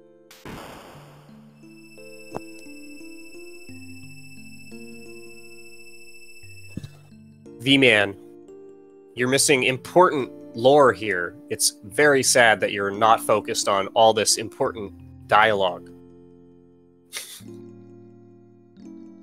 Cyrus is just so handsome. I agree. That is very, very true.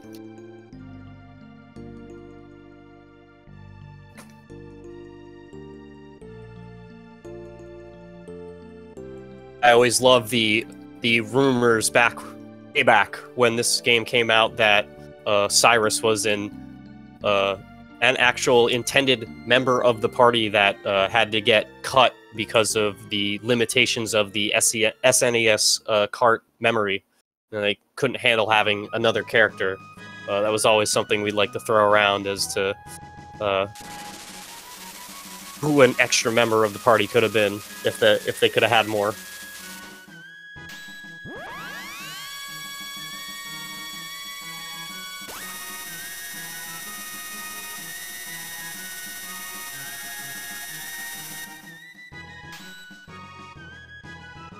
And then Frog is at his most badass.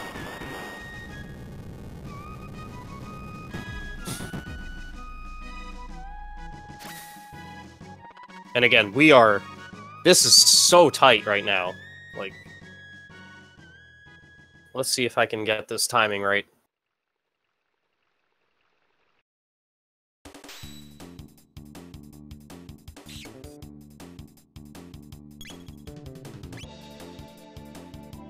Yeah, we're just about 10 seconds apart here. This race is awesome. It's always great to see this close of a race, this deep into the race. Now it's always important to buffer downright immediately as soon as you enter the cave, as you want to be able to get past those bats, because if you don't, then you're going to have to deal with the gaggle of rats at the bottom of the stairs, and getting into that fight is detrimental to both your RNG table as well as your time, as that's an annoying fight.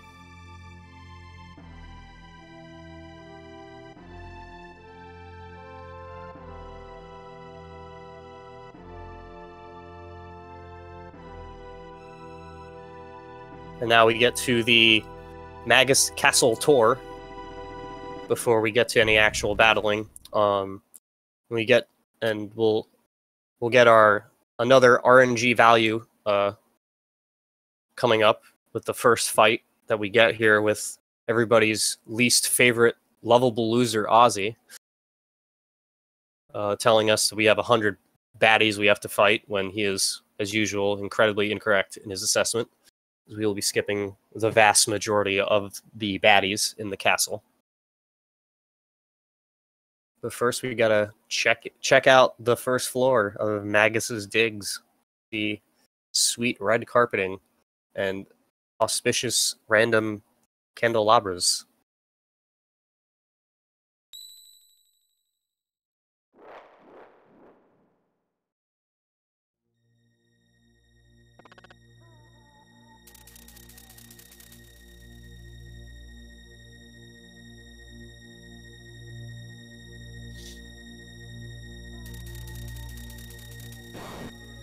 And here we go.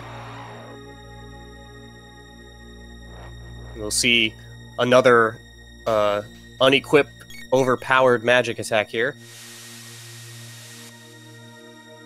Yep, looking good on Viiman's side.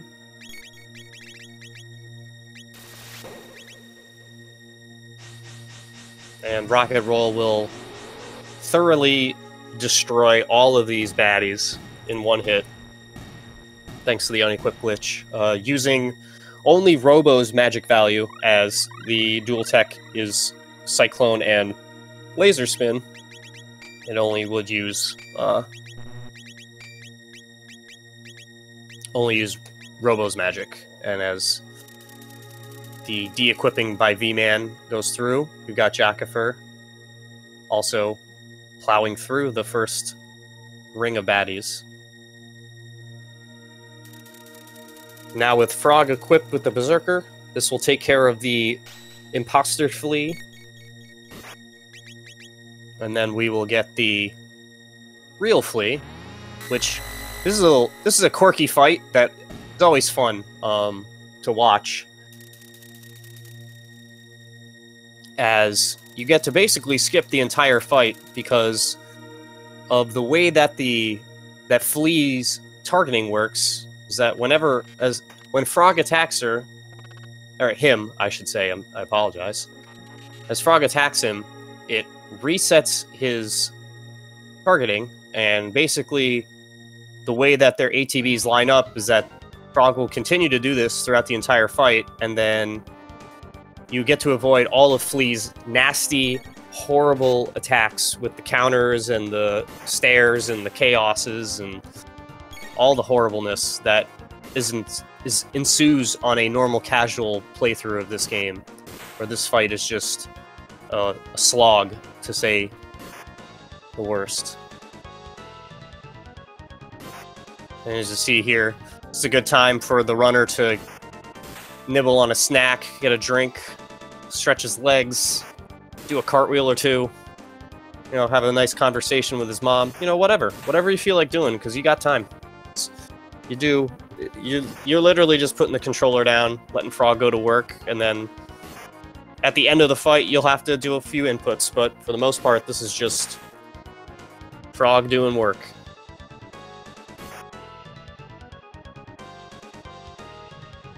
Now, this is something that even off RNG, you can still get this these strings to happen because, as I said, with Frog and Flea's speeds being so similar, it's very common for this to happen if you have the Berserker on Frog.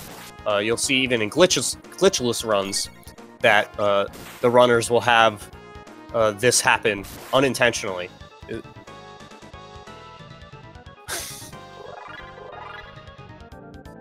So Viiman taking Flea down, easy peasy, lemon squeezy, as Jackafur is so close behind. This is so awesome. I cannot state enough how great it is to see races this tight from start to finish. And as Jackafur starts to wrap up the flea fight with his Chrono and Robo inputs, Viiman is sneaking past the Decadence and will fight the 5 Decadence here. Again, letting Frog do a lot of the work, as with the Berserker and the Hero Medal and the Masamune equipped, he does, or not the Hero Medal, the Berserker and the Masamune equipped does super hefty damage, doing nearly 200 on a normal attack and doing almost 400.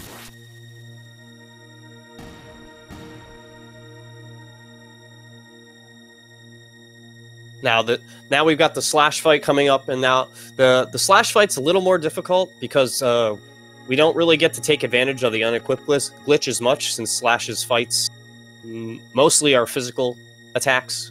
He has his actual slash tech attack, which we've seen with the Masamune fight. Doesn't do too much with the unequipped glitches, but in his second phase, he can get pretty nasty.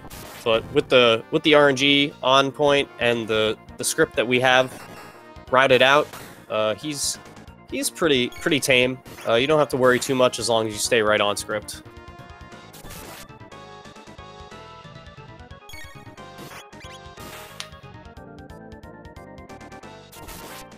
I would say the Flea is fought first just because of the way that the route is and how the RNG goes.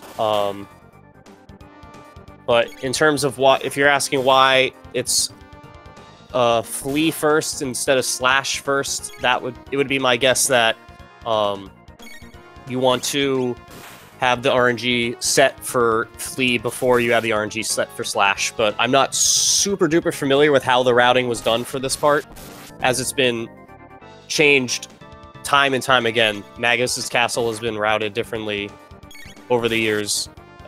Especially the slash fight in particular. There's been many iterations of the slash fight. I don't believe the experience gained from the slash or from the flea fight has too much of a difference with the slash fight.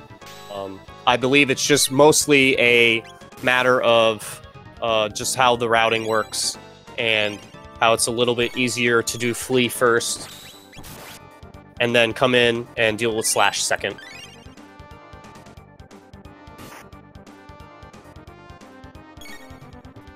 As the slash fight is so tight, especially in the second phase, that I think that the way that it's routed now, it's just easier to have him dealt with second than to have to like completely reroute it if you do him first and then flee second.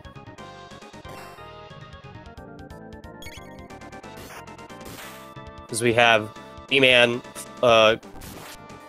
climbing through the slash phase 2 fight, and Jackafur just wrapping up phase 1.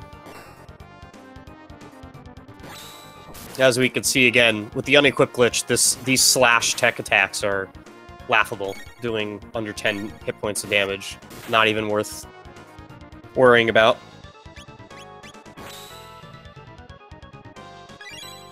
And we got getting some heals done, as Frog just is laying into slash with crit after crit. I'm getting pretty close to the end of the fight. Frog's gonna get a few crits in a row here, as Slash does his sad, lonely slash tech attacks, trying his best to make a difference in the world. And we're getting pretty close for Viiman's side of wrapping this up. So now that the crit string's over, he's going to have his spin cut attack on Chrono. After this, yes indeed, on Frog, and then Frog will have one attack, and that should wrap it up.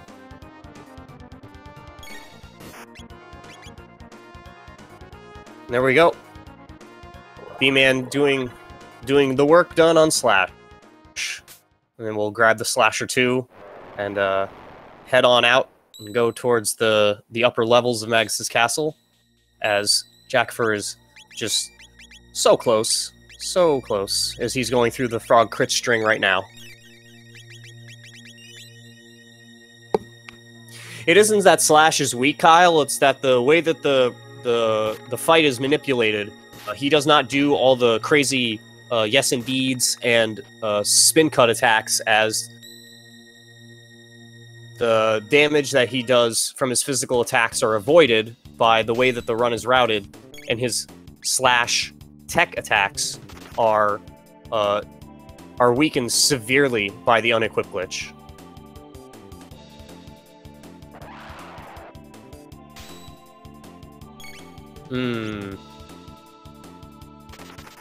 Frog going down there. I'm not certain what happened there for Jackafur. Why he lost that value. He looked like he was on point, but now he's in trouble. Because this is the part that I was talking about. It's very dangerous. I'm not sure if that... I don't know if that XP matters. He'll be able to reload for the RNG, so that's not an issue, but I'm not sure. I don't know if that matters for Chrono or not. Robo, it doesn't matter in this fight, since Robo's not in the... Or it shouldn't matter for Robo or Chrono, but I'm not 100% certain on that. Yeah, I was going to say, I don't think the XP matters too much for the final fight. It might just lower the damage a little, but in terms of, like, what's more important about the Magus fight is getting the RNG right for the phases, for the first phase. The second phase, Jack might lose some time if he's not doing enough damage on his techs, but I don't know if that'll matter too much. He might just have a second... He might not down before the second Dark Matter, but we'll see what happens there. Viiman avoiding the Aussie trap room perfectly, doing a great, an easy room to lose your RNG and a bunch of time. And then we go into the harder of the two roly-poly skip rooms. Not getting the roly-poly to push the bird, but he'll have the character push. So we see there. Viiman being patient, not wanting to have that last pulley trigger the fight, as it's pretty tough to get past that last step case without triggering the pulley itself.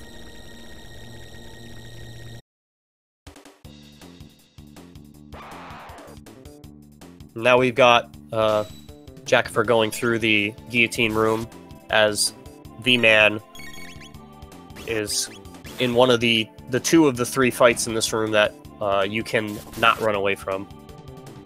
But these guys are pretty inconsequential. They all pretty much just get run over by the characters at this point, as Slash does incredibly large amounts of damage with the unequipped glitch and those groupies having terrible magic defense. Jack taking his time on the first pulley room, or the pulley step case, I should say. Ooh, Jack taking an interesting route through the Aussie trap room, but working out pretty well. I haven't seen that route before. Nice getting past the first roly step case there perfectly. And then, yes. Oh, okay.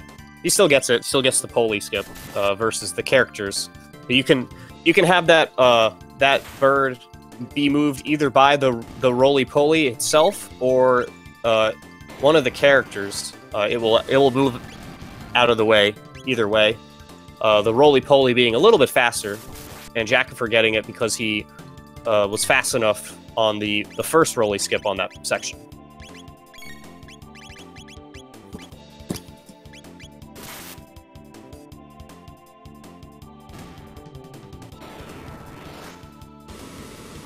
We have Viiman, the quad juggler fight, and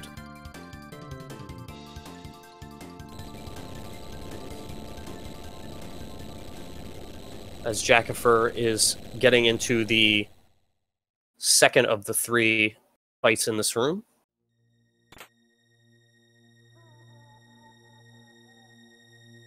The one that is actually escapable. We're never sure really if that was an intentional escape or an unintentional escape. And now we get our final RNG confirmation value with Viiman as the last of the 4 cranks here. At 119, we'll confirm that we are on the right RNG value and the right on the table.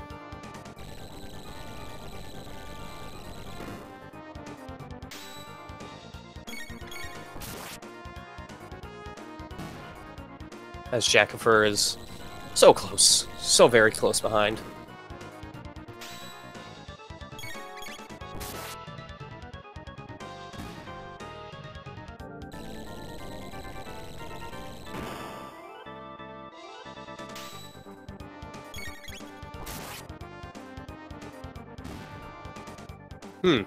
Okay.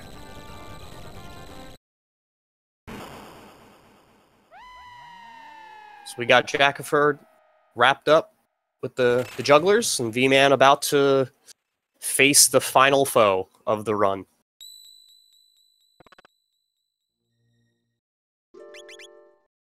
We switch in Robo here, as we want, for phase 1 of Magus's fight, we want lightning and shadow barriers. And most specifically, we go shadow, shadow, lightning, lightning. That's what we want to see. That's the RNG table we're looking for.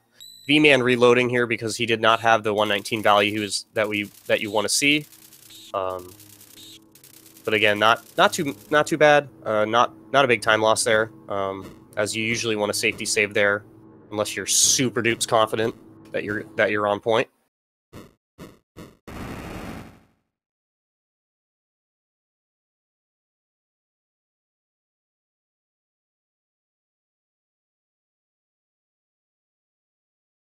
Everybody get your sour pleases ready in chat.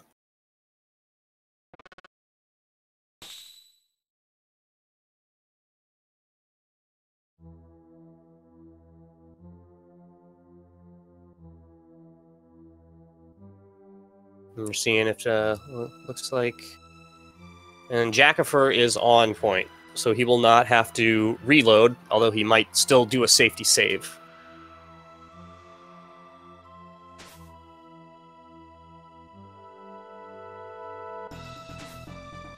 Yes. And here we go. So we'll see Chrono attack to advance, and we get Shadow. So we're looking good there. Looks like Viiman got his load correct. And as we see again, the unequipped Lich just making Magus's attack seem laughable. And then we'll get our first of 2 rocket rolls here after Frog lowering Magus's magic defense with the Masamune physical attack. Yeah, Chill Monkey, this is an incredibly close race. This has been like this the entire time. It's been a fantastic watch. And the second Shadow on Chrono, still right on point. Viiman is looking nice and smooth so far.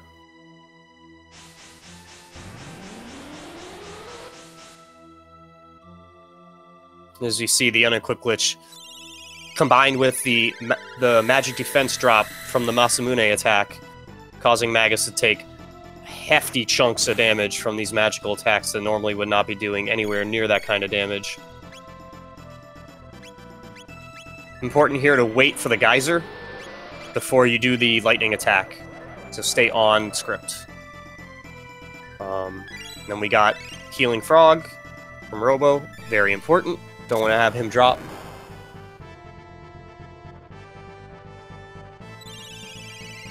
So this next lightning attack will push Magus into his second phase, but if Viiman is quick enough, he should be able to do some slashes here, and it'll keep using the lower magic defense value that Magus has from the first phase.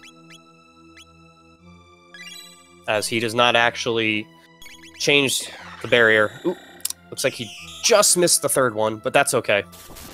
He should still be fine on not getting the second dark matter. So from this point forward, it's just a matter of mashing your attacks. You know, the dark matter is not going to really... And since this isn't a full run, if any of the characters die, that's not a big deal. You don't have to worry about reviving them, because they'll only drop from the second dark matter, not the first. It's definitely better to have Robo in your party, Kyle, as you do not want Magus to ever use fire. Fire is the only... Ooh, Jackafur looking like he did not get the script load correctly, as he's got Luca in the party. That's weird, I did not notice that. You do not want Luca in the party because fire is the biggest damage-dealing spell that Magus can use, as the unequipped glitch does not prevent fire damage. I'm not sure what happened there with Jackafur. I do not know why Luca is in the party for him.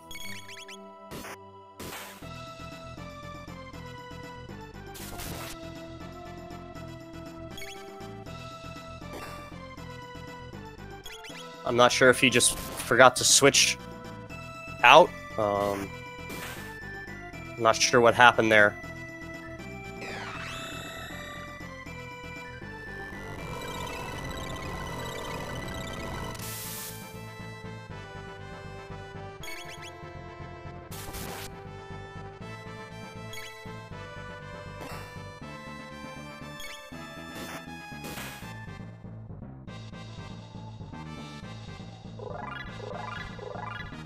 But we do have Viiman wrapping things up, and in this race, we end it on a kneel. Viiman finishing up. GG's to V. And again, I do not know what happened with Jack there. I'm guessing he did not remember to switch Luca out for the party, and that would be very detrimental to your ability to finish the fight with Magus.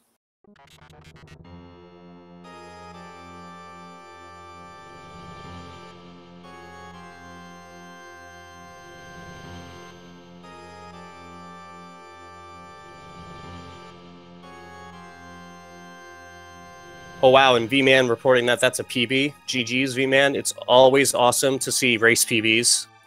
Congrats. And even though Jack didn't end up finishing his run, it's still a really good run for him up until that point. It's too bad that he could not get that last part against Magus. I'm curious, but I'm not sure. Again, I was a little too focused on Viiman's side of the race.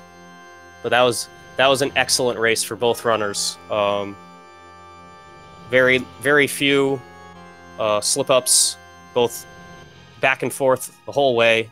No real serious errors there until the end, and very, very solid for both runners. Definitely give both of these guys a follow, because they definitely deserve it.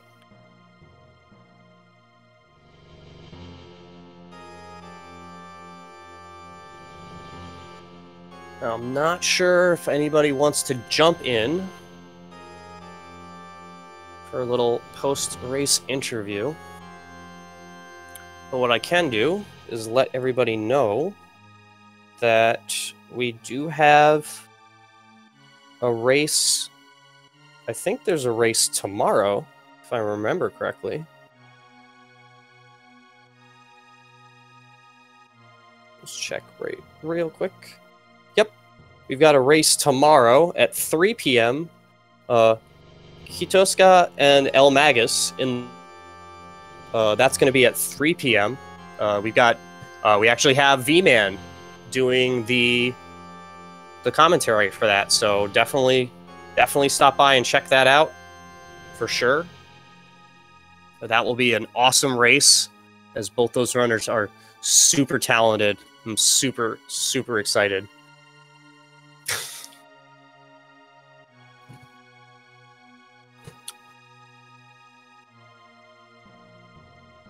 That's true, V-Man, but the Massam, you recovered pretty well, despite that. So, still, having a sub 2 with that happening is really impressive. But again, both runners, shout outs. This is an awesome race to watch.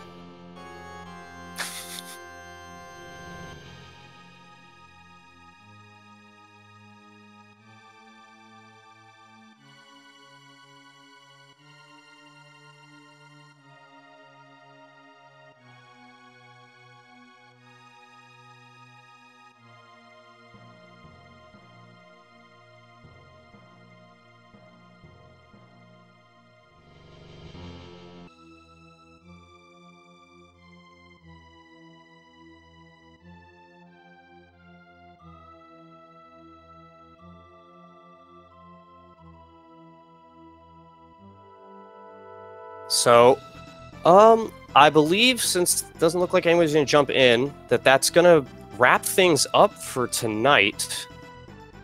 Now, if, like I said before, we got tomorrow's race. Definitely everybody should come check that out. Follow the runners.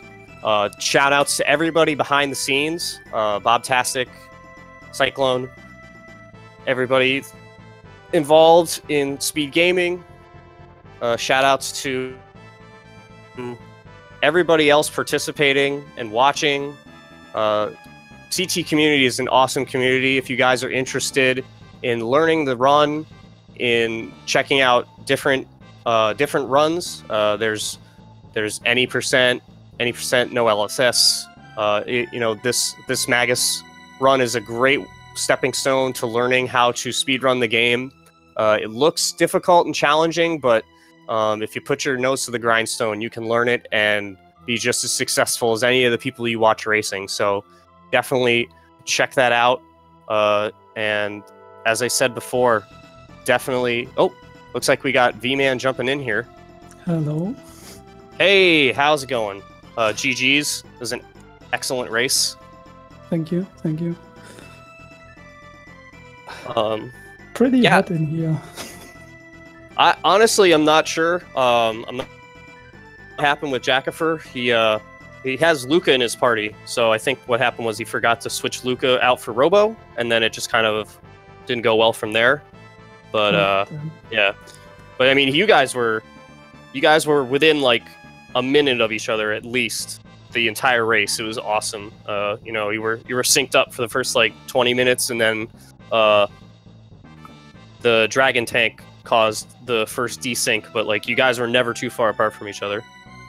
Yeah, I thought that we would be pretty close after Messamune again, because I messed up.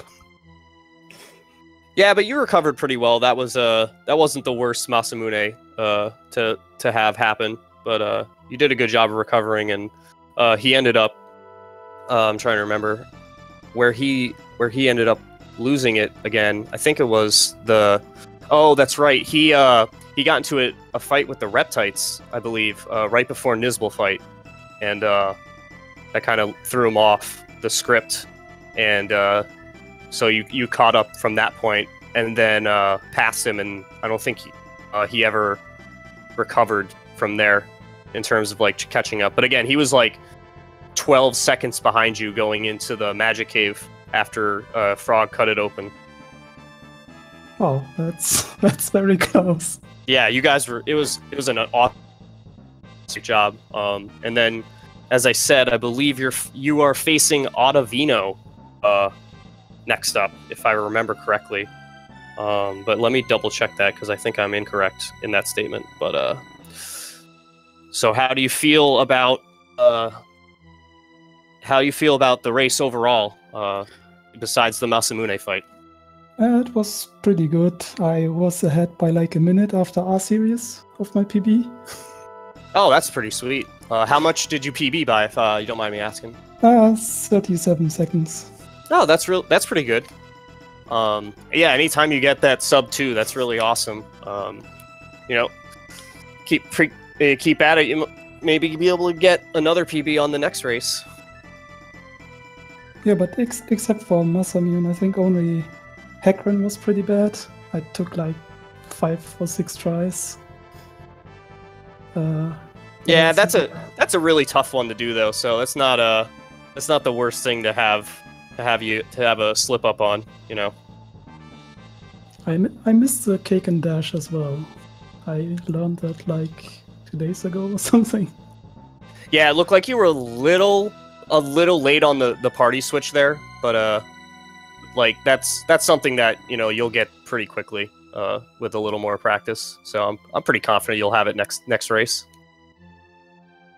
And other than that, just yeah, getting into fights obviously, but I think my last bird skip was also kind of slow, but I didn't want to reset. Yeah, no, that was definitely better for you to be a little patient there versus going for it and missing it. Oh, I'm sorry. Okay, I'm looking at the brackets now. You're actually facing the loser of tomorrow's race. That'll be your next opponent. So either Quito or El Magus. Wow. Okay. So that'll be a fun race to watch whenever that ends up happening. But yeah, no, I mean, congrats. It was a great race. You had a great run. Despite what you believe to be with some faulty stuff happening, you still put on a really good run. 157 is an excellent time. Yeah, thank you. Yeah, with the Masamune, I was like, I can't reset again. I reloaded like before that, and then got into the fight, had to reload again. I'm like, no, I'm winging that. Yeah, no, I mean, I was a little worried for you, because at that point, like I said, you guys were still pretty close, and but you pulled it out still. It still did a really good. That could have went much worse than it did. So that was still that. Despite you being off the script, you still handled it pretty smoothly. I kind of got lucky in the separate fight that Chrono attacked the left one more than the right one. Yeah, I think you only had one Mune attack, if I remember correctly. So that helped you a lot too, because I was commenting on how it was unfortunate that you had to split the two, but it looked like you had it set up. So. And the unequip definitely helped beforehand. I don't know where I saw that, but I saw that somewhere and was like, yeah, that might actually work in case you get to the storing tornado phase for some reason. And it worked out. Yeah, no, that could have been much worse for other runners who have been off the script. So to have it go that well for you is it's pretty lucky. But again, like you handled it really well. You were calm and composed about it. You didn't panic, and you just went with whatever you decided the backup was for that, and it worked out pretty well for you. And I reached my goal, sub 2 in a race. Yeah. So you have a clean Masamune fight. You can be looking at a sub 155 maybe on the next race. Might be. I probably have to. Well, you never know. The CT is a cruel mistress. Even the best runners have had some hiccups. So you definitely can beat anybody on any given day. That's why we have the races. So we'll definitely wish you luck on your next race, whenever that ends up being. Thank you. And then again, like, follow the runners, guys. They're awesome. Also follow the commentators. Oh, yeah, you can follow me. I don't stream, but you can. I'll still take your follow. But yeah, totally follow everybody. And thanks again to all the behind the scenes guys. Thanks everybody for coming.